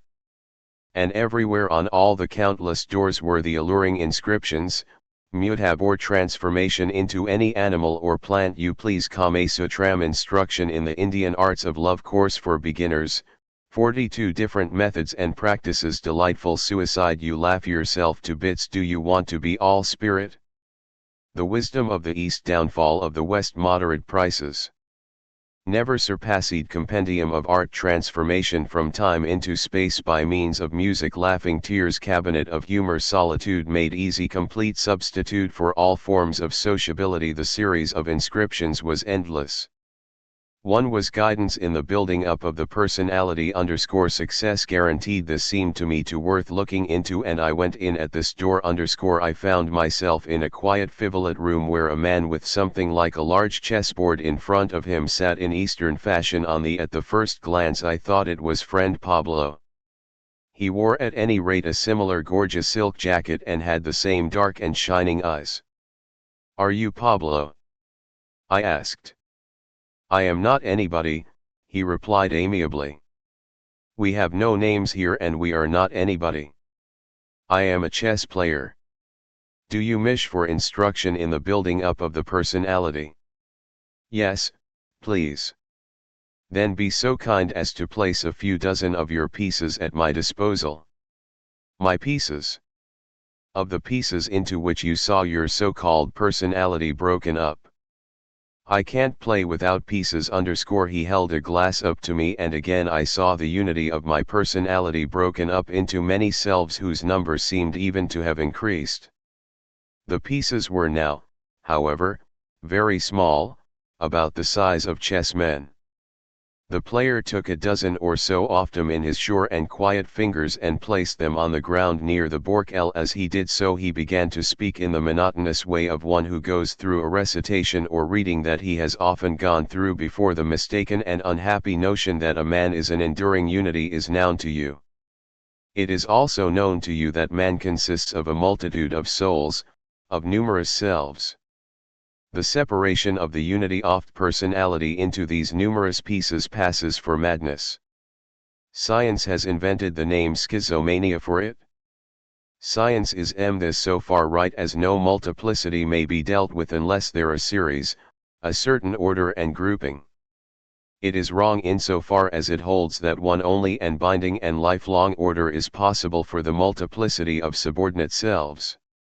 This error of science has many unpleasant consequences, and the single advantage of simplifying the work of the state-appointed pastors and masters and saving them the labors of original thought. In consequence of this error, many persons pass for normal, and indeed for highly valuable members of society, who are incurably mad, and many, on the other hand, are looked upon as mad. Hence it is that we supplement the imperfect psychology of science by the conception that we call the art of building up the soul.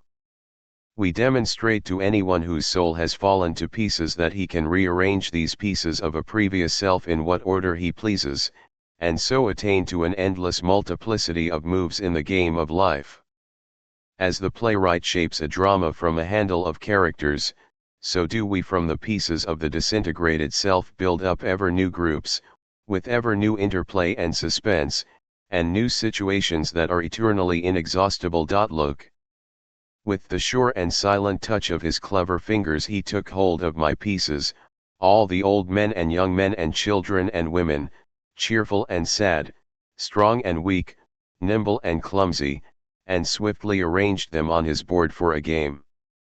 At once they formed themselves into groups and families, games and battles, friendships and enmities, making a small world. For a while he let this lively and yet orderly world go through its evolutions before my enraptured eyes in play and strife, making treaties and fighting battles, yowing, marrying, and multiplying.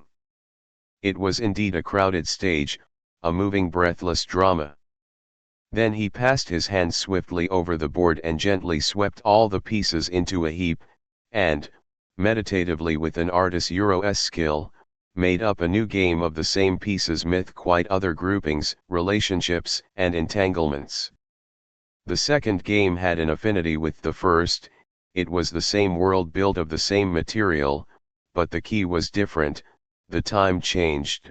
The motif was differently given out and the situations differently present. And in this fashion the clever architect built up one garden after another out of the figures, each of which was a bit of myself, and every game had a distant resemblance to every other. Each belonged recognizably to the same world and acknowledged a common origin. Yet each was entirely new. This is the art of life, he said dreamily. You may yourself as an mist develop the game of your life and lend it animation. You may complicate and enrich it as you please. It lies in your hands. Just as madness, in a higher sense, is the beginning of all wisdom, so is schizomania the beginning of all and all fantasy.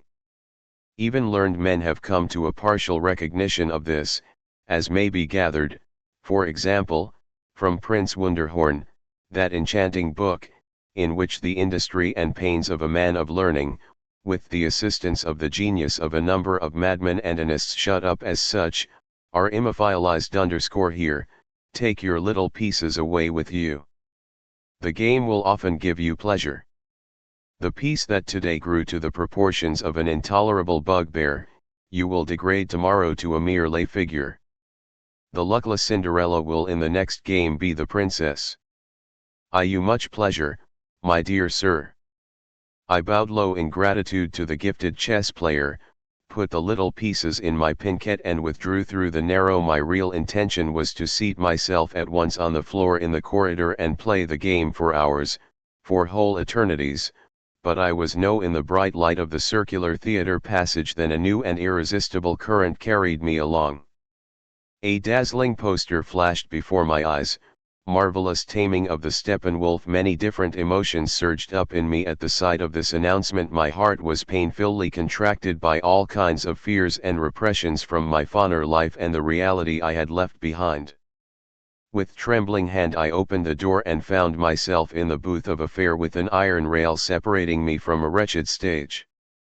On the stage I saw an animal tamer, a cheap-jack gentleman with a pompous air who, in spite of a large mustache, exuberantly muscular biceps and his absurd circus get-up, had a malicious and decidedly unpleasant resemblance to myself. The strong man led on a leash like a dog. Lamentable sight, a large, beautiful but terribly emaciated wolf, whose eyes were cowed, and it was as disgusting as it was intriguing, as H01-table as it was all the same secretly entertaining, to see this brutal tamer of animals put the noble and yet so ignominiously obedient beast of prey through a series of tricks and sensational turns. At any rate, the man, my diabolically dystopied double, had his wolf marvelously broken. The wolf was obediently attentive to every command and responded like a dog to every call and every crack of whip. He went down on his knees, lay for dead, and, aping the Lord of creation, carried a loaf, an egg, a piece of meat, a basket in his mouth with cheerful, and he even had to pick up the whip that the tamer had let fall and carry it after him in his teeth, while he wagged his tail with an unbearable submissiveness. A rabbit was put in front of him and then a white lamb. He bared his teeth, it is true, and the saliva dropped from his mouth while he trembled with desire, but he did not touch either of the animals, and at the word of command he jumped over them with a graceful leap, as they cowered trembling on the floor. More, he laid himself down between the rabbit and the lamb and embraced them with his foremost paws to form a touching family group, at the same time eating a stick of chocolate from the man's hand. It was an agony to witness the fantastic extent to which the wolf had learned to belie his nature, and I stood there with my hair on end. There was some compensation, however, both for the horrified spectator and for the wolf himself, in the second part of the program. For after this refined exhibition of animal taming, and when the man with a winning smile had made his triumphant bow over the group of the wolf and the lamb, the roles were reversed. My engaging double suddenly with a low reverence laid his whip at the wolf's feet and became as agitated, as shrunken and urged, as the wolf had been before. The wolf, however, licked his chops with a grin, his constraint and dissimulation erased, his eyes kindled. His whole was taut and showed the joy he felt at recovering his eyebald, and now the wolf commanded and the man obeyed. At the word of command the man sank on his knees, let his tongue loll out and tore his clothes off with his filed teeth. He and on 2 feet or all fours just as the wolf ordered him, played the human being, lay for dead, let the wolf ride on his back and carried the whip after him. With the aptness of a dog he submitted gladly to every humiliation and perversion of his nature. A lovely girl came onto the stage and went up to the tamed man. She stroked his chin and tubbed her cheek against his, but he remained on all fours, remained a beast. He shook his head and began to show his teeth at the charming creature so menacingly and wolfishly at last, that she rattled away. Chocolate was put before him, but with a contemptuous sniff he thrust it from him with his snout. Finally the white lamb and the fat mottled rabbit were brought on again, and the docile man gave his last tum and played the wolf most amusingly. He seized the shrieking creatures in his fingers and teeth, tore them limb from limb, grinningly chewed the living flesh and rapturously drank their warm blood while his eyes closed in a dreamy delight. I made for the door in horror and dashed out. This magic theater was clearly no paradise. All hell lay beneath its charming surface. Oh God, was there even here no release? In fear I huffied this way and that. I had the taste of blood and chocolate in my mouth, the one as hateful as the other. I desired nothing but to be beyond this wave of disgust. I tussled with myself for more bearable, friendlier pictures. Oh fly and, not these notes, sang in my head, and with H01 tour I remembered those terrible photographs from the front that one saw occasionally during the war, those heaps of entangled with each other, whose faces were changed to grinning ghouls by their gas masks. How silly and childish of me, a humanely minded opponent of war though I was, to been horrified by those pictures. Today I knew that no tamer of beasts, no general, no insane person could hatch a thought or a picture in his brain that I could not match myself with, one every bit as frightful, every bit as savage and wicked, as crude and stupid. With an immense relief I remembered the notice I had seen on first entering the theater, the one that the nice boy had stormed so furiously, "All girls are yours," and it seemed to me, all in all, that there was really nothing else so desirable as this. I was greatly cheered at finding that I could escape from that cursed wolf world, and went in. The fragrance of springtime met me. The very atmosphere of boyhood and youth, so deeply familiar and yet so legendary, was around me, and in my flowed the blood of those days. All that I had done and thought and been since, fell away from me, and I was young again, and who, a few minutes before, I had prided myself on knowing what love was, and desire and longing, but it had been the love and the longing of an old man. Now I was young again, and this glowing current of fire that I felt in me, this mighty impulse, this unloosening passion, like that wind in March that brings the thaw, was young and new and genuine. How the flame that I had forgotten leaped up again, how darkly stole on my ears the tones of long ago. My was on fire, and blossomed forth as my soul cried aloud and sang. I was a boy of 15 or 16 with my head full of Latin and Greek and poetry. I was all ardor and ambition, and my fancy was laden with the artist's dreams. But far deeper and stronger and more a will than all there burned and leaped in me the flame of love, the hunger of sex, the fever and the foreboding of desire. I was standing on a spur of the hills above the little town where I lived. The wind wafted the smell of spring and violets through my long hair. Below in the town I saw the gleam of the Rye and the windows of my home, and all that I saw and heard and smelled overwhelmed me, as fresh and reeling from creation, as radiant in depth of color, swayed by the wind of spring in as magical a transfiguration, as when once I on the world with the eyes of youth, first youth and poetry. With wandering hand I pulled a half-opened leaf bud from a bush that was newly green. I looked at it and smelled it. With the smell everything of those days came back in a glow, and then I put it between my lips, lips that no girl had ever kissed, and began playfully to bite it. At the sour and aromatically bitter taste I knew at once and exactly what it was that I was living over again. It all came back. I was living again an hour of the last years of my boyhood, a Sunday afternoon in early spring, the day that on a lonely walk I met Rosa Chrysler and greeted her so shyly and fell in love with her so madly. She came, that day, alone and dreamingly up the hill towards me. She had not seen me, and the sight of her approaching filled me with apprehension and suspense. I saw her hair, tied in two thick plaits, with loose strands on either side, her cheeks blown by the wind.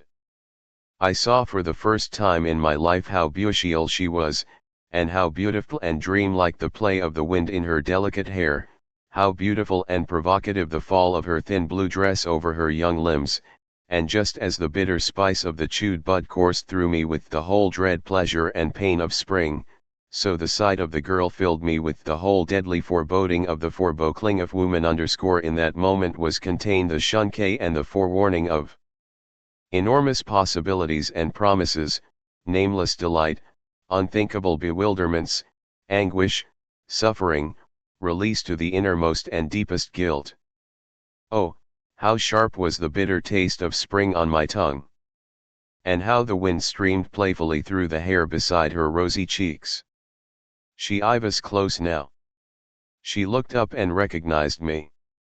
For a moment she blushed a little and looked aside, but when I took off my school cap, she was self-possessed at once and, raising her head, returned my greeting with a smile that I was quite grown up. Then, entirely mistress of the situation, she went slowly on, in a halo of the thousand wishes, hopes and adorations that I sent after her. So it had once been on a Sunday 35 years before, and all that had been then came back to me in this moment. Hill and town, March wind and buddy taste, Rosa and her brown hair, the welling up of desire and the sweet suffocation of anguish. All was as it was then, and it seemed to me that I had never in my life as I loved Rosa that day. But this time it was given me to greet her otherwise than on that occasion. I saw her blush when she recognized me, and the pains she to conceal it, and I knew at once that she had a liking for me and that this encounter meant the same for her as for me. And this time, instead of standing ceremoniously cap in hand till she had gone by, I did, in spite of anguish bordering on obsession, what my bade me do. I cried, "Rosa! Thank God, you've come, you beautiful, beautiful girl, I love you so dearly." It was not perhaps the most brilliant of all the things that might have been said at this moment, but there was no need for brilliance, and it was enough and more. Rosa did not put on her grown-up air, and she did not go on. She stopped and looked at me and, growing even redder than before, she said, "Heaven be praised, Harry, do you really like me?" Her brown eyes lit up her strong face, and they showed me that my past life and loves had all been false and full of stupid unhappiness from that very moment on a Sunday afternoon when I had let Rosa pass me by. Now, however, the blunder was put right, everything went differently and everything was good. We clasped hands, and hand in hand walked slowly on, as happy as we were embarrassed. We did not know what to do or to say, so we began to walk faster from embarrassment and then broke into a mn, and ran till we lost our breath and had to stand still, but we did not let go our hands. We were both still children and did not know quite what to do with each other. That Sunday we did not even kiss, but we were immeasurably happy. We stood to get our breath. We sat on the grass and I stroked her hand while she passed the other one shyly over my hair. And then we got up again and tried to measure which of us was the taller. In reality, I was the taller by a finger's breadth, but I would not have it so. I maintained that we were of exactly the same height and that God had designed us for each other and that later on we would marry. Then Rosa said that she smelled violets, and we knelt in the shorn spring grass and looked for them and found a few with short stalks, and I gave her mine and she gave me hers, and as it was getting chill and the sun slanted low over the cliffs, Rosa said she must go home. At this we both became very sad, for I dared not accompany her. But now we shared a secret and it was our dearest possession. I stayed behind on the cliffs and lying down with my face over the edge of the sheer descent, I down over the town, and I watched for her sweet little figure to appear far below and saw it pass the spring and over the bridge. And now I knew that she had reached her home and was going from room to, and I lay up there far away from her, but there was a bond between her and me. The same content ran in both of us and a secret passed to and fro. We saw each other again here and there all through the spring, sometimes on the cliffs, sometimes over the garden hedge, and when the elder began to, we gave each other the first shy kiss. It was little that children like us had to give each other, and our kiss lacked warmth and all-one-oneness. I scarcely to touch the strands of her hair about her ears. But all the love and all the joy that was in us were ours.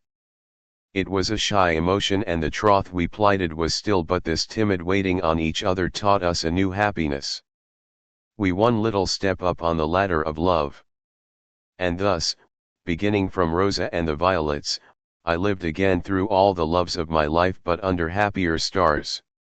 Rosa I lost, and Irmgard appeared, and the sun was warmer and the stars less steady, but Irmgard no more than Rosa was mine.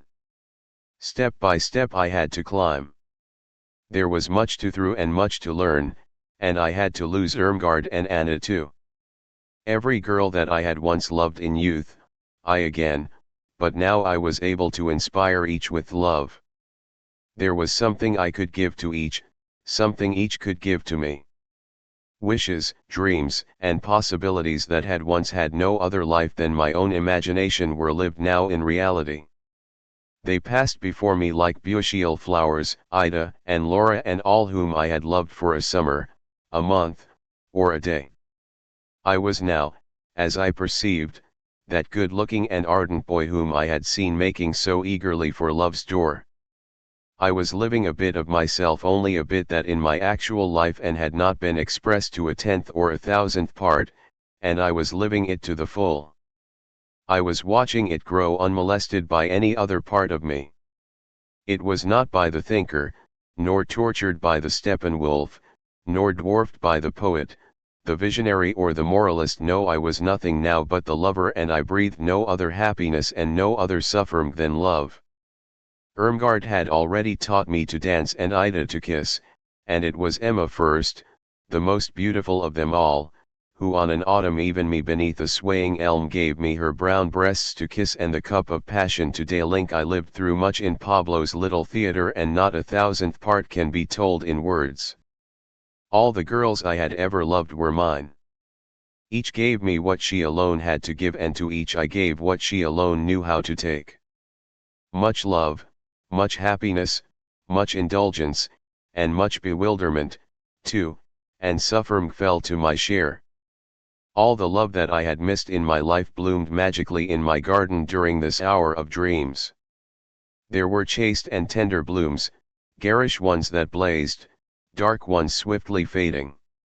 There were flaring lust, inward reverie, glowing melancholy, anguished dying, radiant bilth. I found women who were only to be taken by storm, and those whom it was a joy to woo and win by degrees.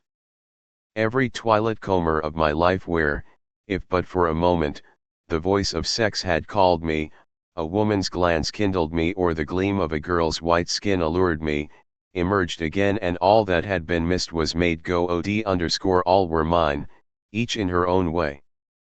The Oman with the remarkable dark brown eyes beneath flaxen hair was there. I had stood beside her for a quarter of an hour in the corridor of an express, and afterwards she often appeared in my dreams. She did not speak a word, but what she taught me of the inn of love was unimaginable, frightful, deathly, and the sleek, still Chinese, from the of Marseilles, with her glassy smile, her smooth dead black hair and swimming eyes, she too knew undreamed of things. Each had her secret and the bouquet of her soil.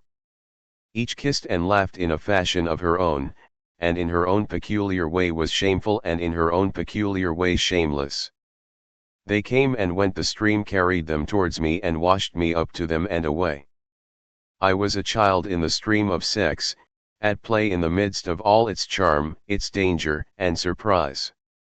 And it astonished me to find how rich my life, the seemingly so poor and loveless life of Steppenwolf, had been in the opportunities and allurements of love. I had missed them. I had fled before them. I had stumbled on over them. I had made haste to forget them. But here they all were stored up in their hundreds, and not one missing. And now that I saw them, I gave myself up to them without defense, and sank down into the rosy twilight of their underworld. Even that seduction to which Pablo had once invited me came again, and other, earlier ones which I had not grasped at the time, fantastic games for 3 or 4, caught me up in their dance with a smile. Many things happened, and many games, best unmentioned, were played. When I rose once more to the surface of the unending stream of allurement and vice and entanglement, I was calm and silent. I was far gone in knowledge, wise, expert, ripe for hemline. She rose as the last figure in my populous mythology, the last name of an endless series, and at once I came to myself and made an end of this fairy tale of love, for I did not wish to meet her in this envy light of a magic mirror. I belonged to her not just as this one piece in my game of chess, I belonged to her wholly. Oh, I used now so lay out the pieces my game that all was centered in her and led to fulfillment. The stream had washed me ashore. Once again I stood in the silent theater passage. What now? I felt for the little figures in my pocket, but already this impulse died away. Around me was the inexhaustible world of doors, notices and magic mirrors. Listlessly I read the first words that caught my eye, and shuddered. How one kills for love was Ivy had it said. Swiftly a picture was flashed upon my memory with a jerk and remained there one instant. Hermine at the table of a restaurant, turning all at once from the wine and food, lost in an abyss of speech, it the terrifying earnestness in her face as she said that she would have one aim only in making me her lover, and it was that she should die by my hand. A heavy wave of anguish and darkness flooded my heart. Suddenly everything confronted me once more. Suddenly once more the sense-oft last call of fate gripped my heart. Desperately I felt in my for the little figures so that I might practice a little magic and rearrange the layout of the board. The figures were no longer there. Instead of them I pulled out a knife. In mortal dread I ran along the corridor, past every I stood opposite the gigantic mirror. I looked into it. In the mirror there stood a beautiful wolf as tall as myself. He still, glancing shyly from unquiet eyes. As he leered at me, his eyes blazed and he grinned a little so that his chops parted and showed his red. Where was Pablo? Where was Hermine? Where was that clever fellow who had discoursed so pleasantly about the building up of the personality? Again I looked into the mirror. I had been mad. I must have been mad. There was no wolf in the miner, lolling his tongue in his maw. It was I, Harry. My face was grey, forsaken of all fancies, wearied by all vice, horribly pale. Still it was a human being, someone one could sirac. Harry, I said, what are you doing there? Nothing, said he in the mirror, I am only waiting. I am waiting for death. Where is death then? Coming, said the other. And I heard from the empty spaces within the theater the sound of music, a beautiful and awful music, that music from Don Giovanni that heralds the approach of the guest of stone. With an awful and an iron clang it rang through the ghostly house, coming from the other world, from the immortals. Mozart, I thought, and with the word conjured up the most beloved and the most exalted picture that my inner life contained. At that, there rang out behind me a peal of laughter, a dear and ice-cold laughter out of a world unknown to men, a world beyond all suffering, and born of divine humor. I turned frozen through with the blessing of this laughter, and there came Mozart. He passed by me laughing as he went and, strolling quietly on, he opened the of one of the boxes and went. Eagerly I followed the god of my youth, the object, all my life long, of love and veneration. The music rang. Mozart was leaning over the front of the box. Of the theater nothing was to be seen. Darkness filled the boundless space. You see, said Mozart, it goes all right without the saxophone, though to be sure, I should feet I wish to tread on the toes of that famous instrument. _1v Here are we? I asked. We are in the last act of Don Giovanni. Leporello is on his knees. A Serb scene, and the music is fine too. There is a lot in it, certainly, that's very human, but you can hear the other world in it, the laughter, It is the last great music ever written, said I with the pomposity of a schoolmaster. Certainly, there was Schubert to come. Hugo Wolf also, and I must not forget the poor, lovely Chopin either. You frown, maestro. Oh, yes, Beethoven, he is wonderful too. But all that beautiful as it may be has something rhapsodical about it, something of disintegration. A work of such plenitude and power as Don Giovanni has never since arisen among men. Don't overstrain yourself, laughed Mozart, in frightful mockery. You're a musician yourself, I perceive. Well, I have given up the trade and retired to take my ease. It is only for amusement that I look on at the business now and then. He raised his hands as though he were conducting, and a moon, or some pale constellation, rose somewhere. I looked over the edge of the box into immeasurable depths of space. Mist and clouds floated there. Mountains and seashores glimmered, and beneath us extended worldwide a decent plain. On this plain we saw an old gentleman of a worthy aspect, a long beard, who drearily led a large following of some 10,000 men in black. He had a melancholy and hopeless air, and Mozart said, "Look, there's Brahms. He is striving for redemption, but it will take him all his time." I realized that the thousands of men in black were the players of all those notes and parts in his scores which according to divine judgment were too thickly orchestrated, too much material wasted, Mozart said with a nod. And thereupon we saw Richard Wagner marching at the head of a host just as vast, and felt the pressure of those thousands as they clung and closed upon him. We watched as he dragged himself along with slow and sad step. In my young days, I remarked sadly, these two musicians passed as the most extreme contrasts conceivable. Mozart laughed. Yes, that is always the way. Such contrasts, seen from a little distance, always tend to show their increasing similarity. Thick orchestration was in any case neither Wagner's nor Brahms' personal failing. It was a fault of their time. What? And have they got to pay for it so dearly? I cried in protest. Naturally. The law must take its course. Until they have paid the debt of their time, it cannot be known whether anything personal to themselves is left over to stand to their credit. But they can't either of them help it? Of course not. They cannot help it either that a darn ate the apple. But they ought to pay for it all the same. But that is frightful, certainly. Life is always frightful. We cannot help it, and we are responsible all the same. One's bomb, and at once one is guilty. You must have had a remarkable son of religious education if you did not know that I was now thoroughly miserable.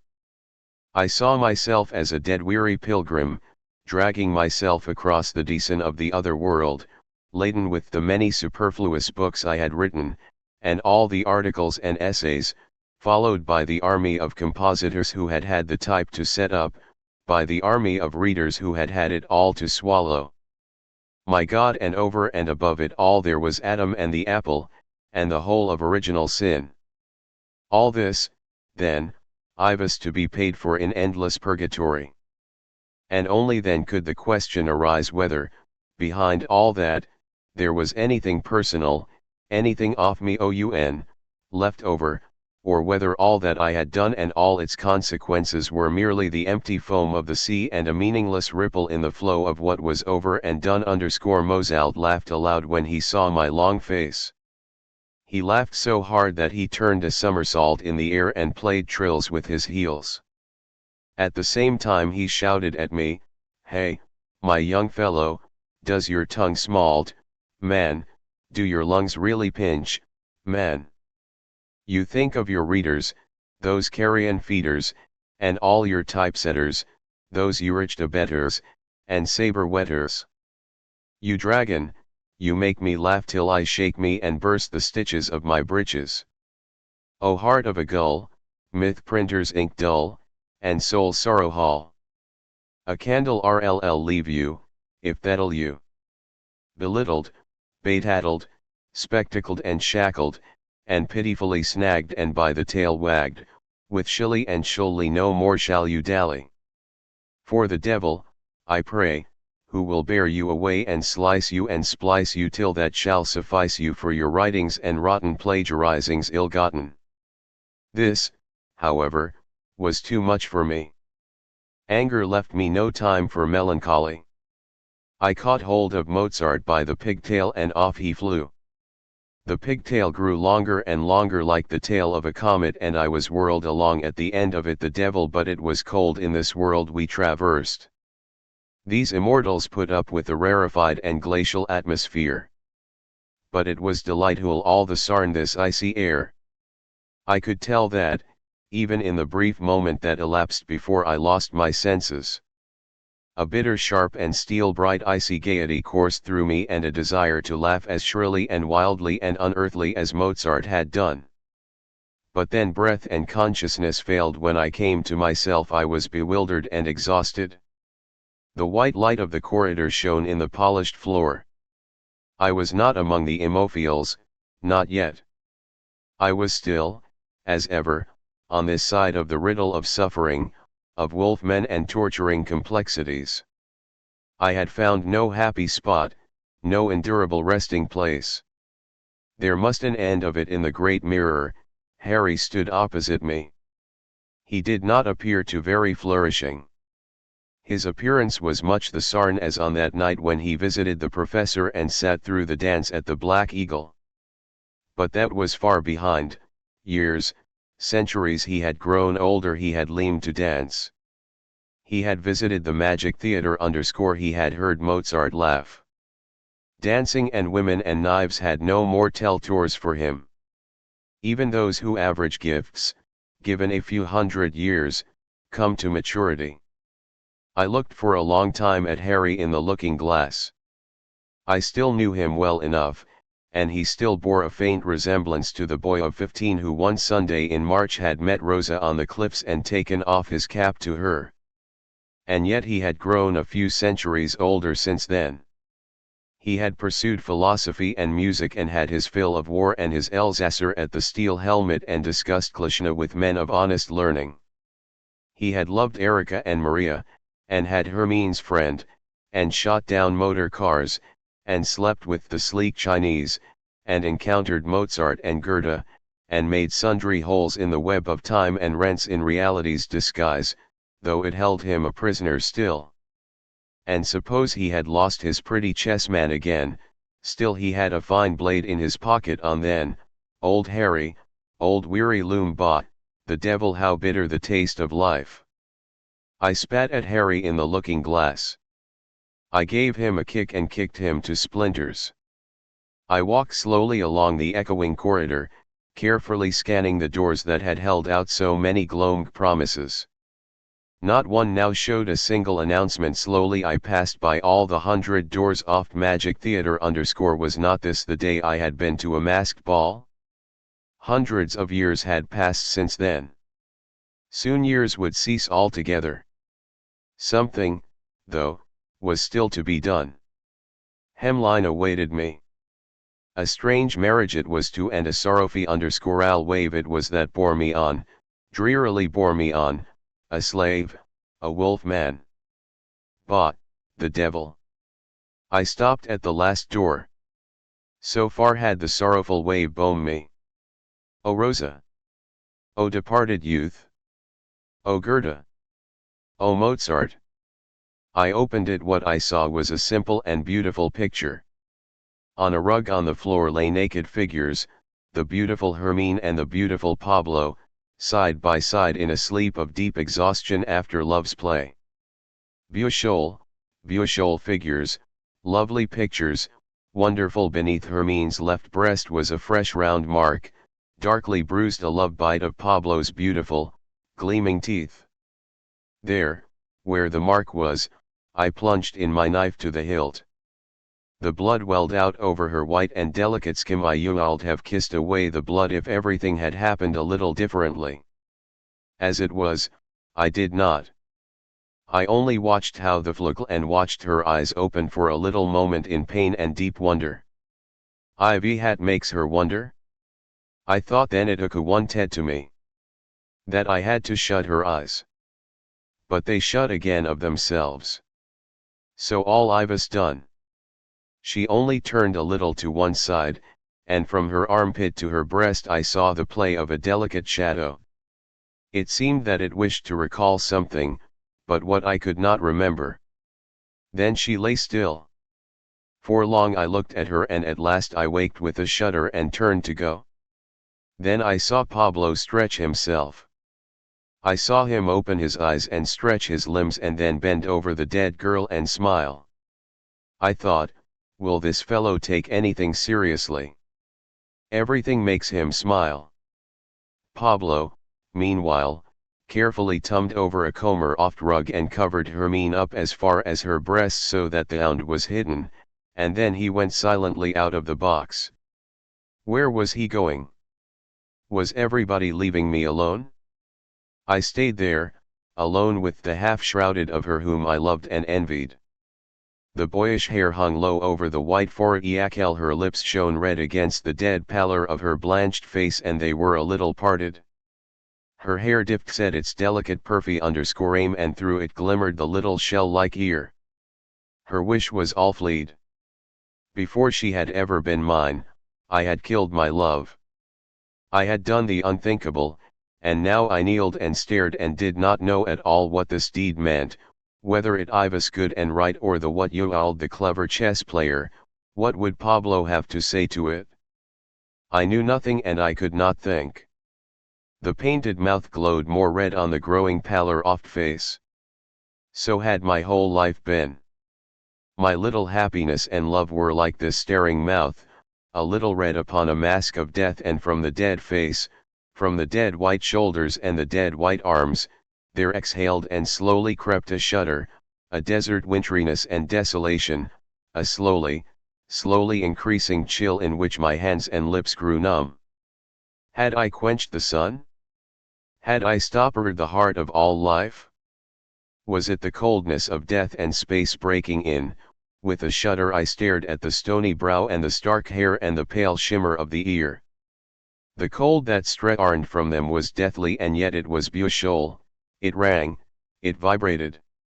It was music. Hadn't I once felt this shudder before and found it at the same time a joy?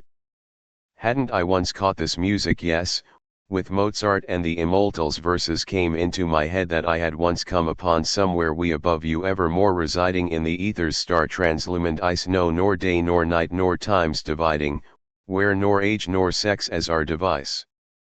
Cool and unchanging is our eternal being, and star bright is our eternal laughter. Then the door of the box opened and in came Mozart. I did not recognize him at the first glance, for he was without pigtail, knee breeches and buckled shoes, in modem dress. He sat close beside me, and I was on the point of holding him back because of the blood that had flowed over the floor from Hemline's breast. He sat there and began busying himself with an apparatus and some instruments that stood beside him. He took it very seriously, tightening this and screwing that, and I looked with wonder at his adroit and nimble fingers and wished that I might see them playing a piano for once.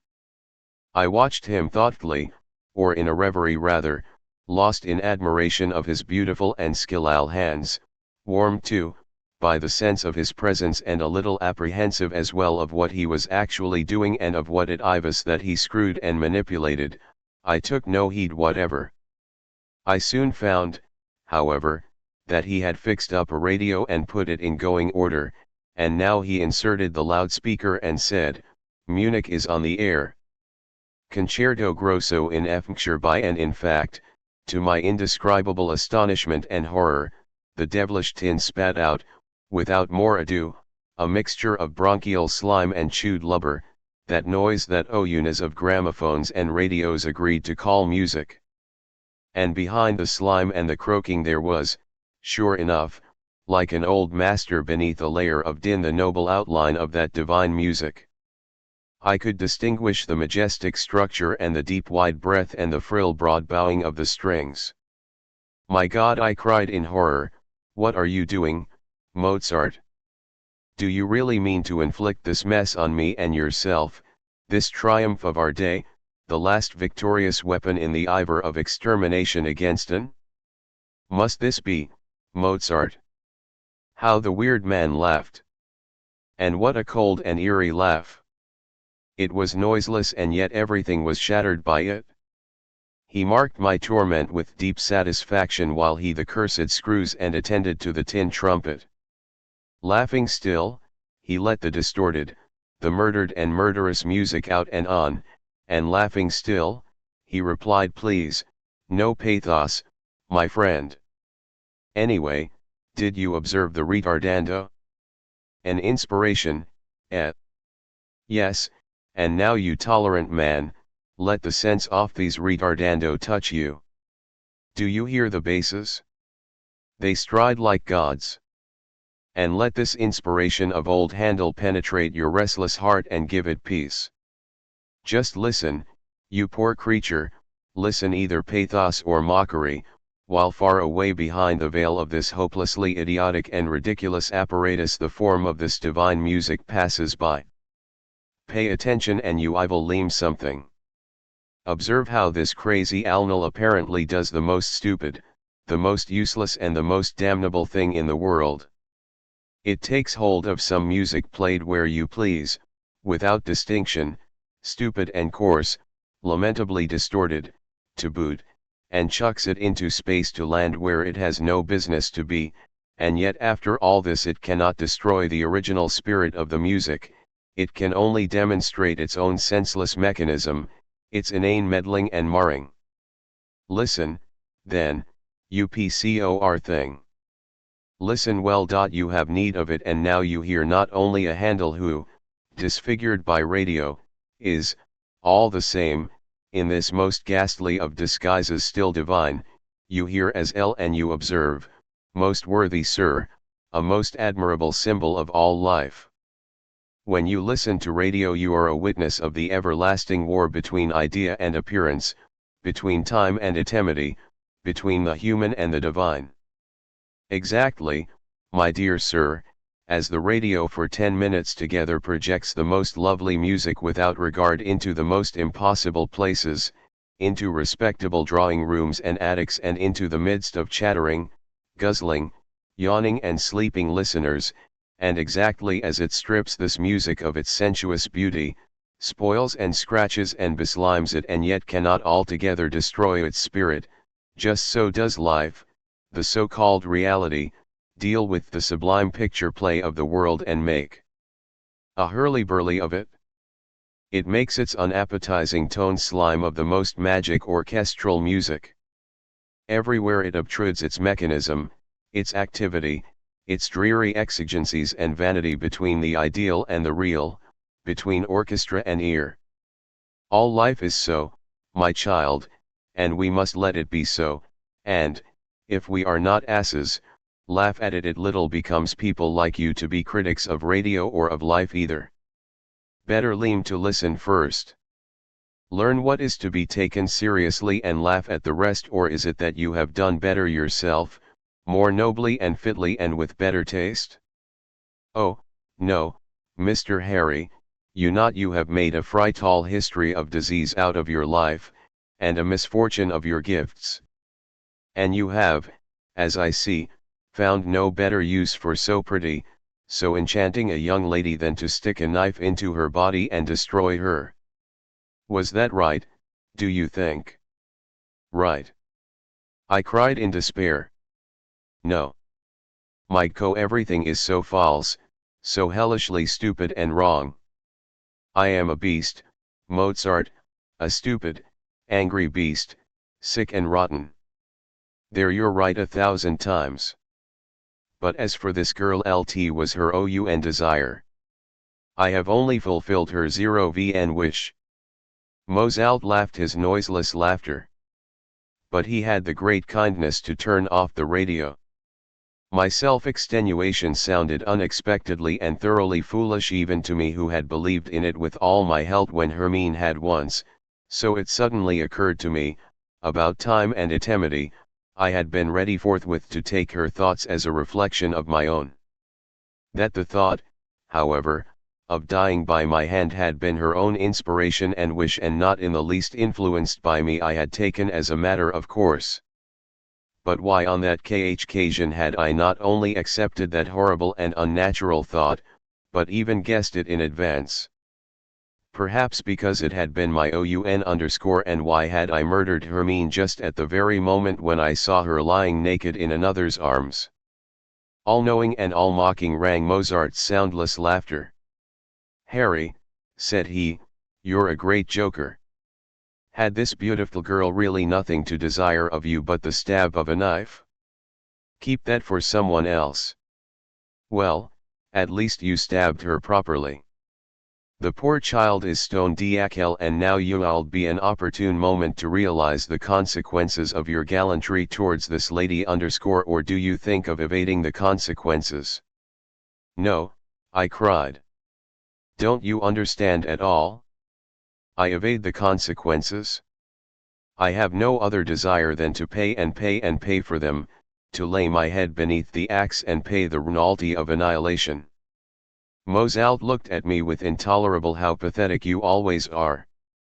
But you will learn humor yet, Harry.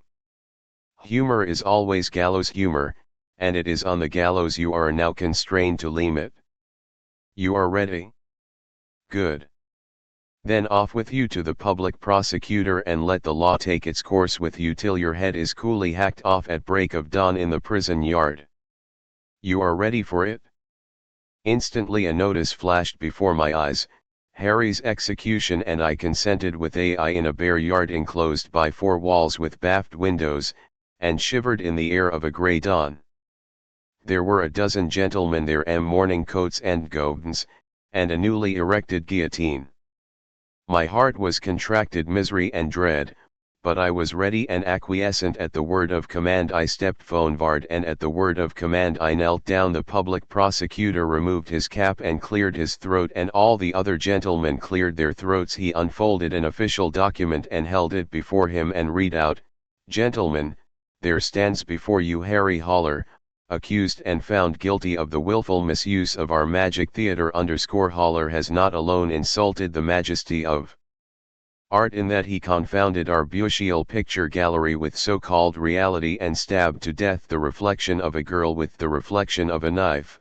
He has in addition displayed the intention of using our theater as a mechanism of suicide and shown himself devoid of humor. We condemn Haller to eternal life, and we suspend for 12 hours his permit to enter our theater _ the penalty also of being laughed out of town may not be remitted. Gentlemen, all together, 1 2 3. On the word 3 all who were present broke into one simultaneous peal of laughter, a laughter in full chorus, a frightful laughter of the other world that is scarcely to be borne by the ears of men. When I came to myself again, Mozart was sitting beside me as before. He clapped me on the shoulder and said, "You have heard your sentence. So, you see, you will have to learn to listen to more of the radio music of life. It'll do you go od _ you are uncommonly poor in gifts, a poor blockhead, but by degrees you will come to grasp what is required of you. You have got to learn to laugh. That will be required of you. You must apprehend the humor of life, its gallows humor _ but of course you are ready for everything in the world except what will be required of you. You are ready to stab girls to death. You are ready to execute it with all solemnity. You would be ready, no doubt, to mortify and scourge yourself for centuries together. Wouldn't you? Oh, yes, ready with all my heart, I cried in my misery. Of course. Even if's a question of anything stupid and pathetic and do, idea of humor or wit, you're the man, you tragedian. Well, I am not. I don't care a fig for all your romantics of atonement. You wanted to be executed and to your head chopped off, you lunatic. For this ideal you would suffer death 10 times over. You are willing to die, you coward, but not to lilzy the devil, but you shall live. It would serve you right if you were condemned to the severest of penalties. Oh, and what would that be? We might, for example, restore this girl to life again and marry you to her. No, I should not be ready for that. It would bring unhappiness. As if there were not enough unhappiness in all you have designed already. However, enough of pathos and death-dealing.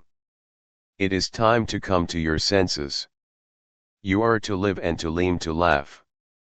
You are to learn to listen to the cursed radio music of life and to reverence the spirit behind it and to laugh at its defiance _ so there you are. More will not ask of you.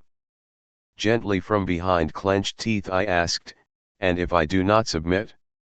And if I deny your right, Mozart, to interfere with the Steppenwolf, and to meddle in his destiny. Then said Mozart calmly, I should invite you to smoke another of my charming cigarettes. And as he spoke and conjured up a cigarette from his waistcoat pocket and offered it me, he was suddenly Mozart no longer. It was my friend Pablo looking warmly at me out of his dark exotic eyes and as like the man who had taught me to play chess with the little figures as a Pablo. I cried with a convulsive staff, Pablo, Ivy, here are we. We are in my magic theater, he said with a smile, and if you wish at any time to learn the tango or to be a general or to have a talk with Alexander the Great, it is always at your service. But I'm bound to say, Harry, you have disappointed me a little. You forgot yourself badly.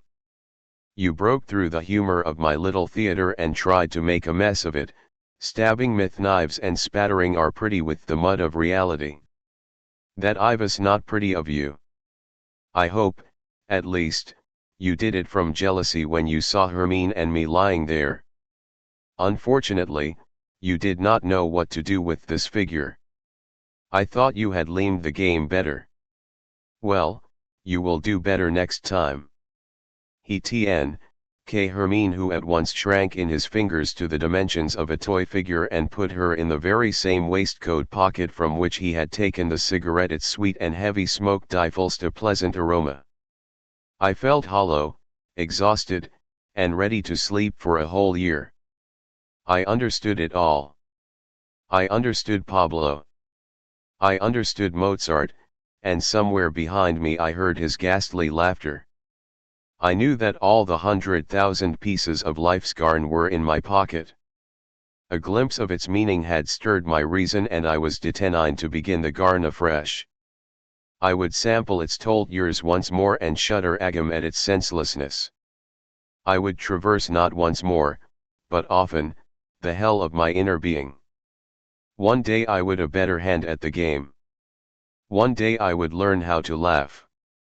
Pablo was waiting for me, and Mozart.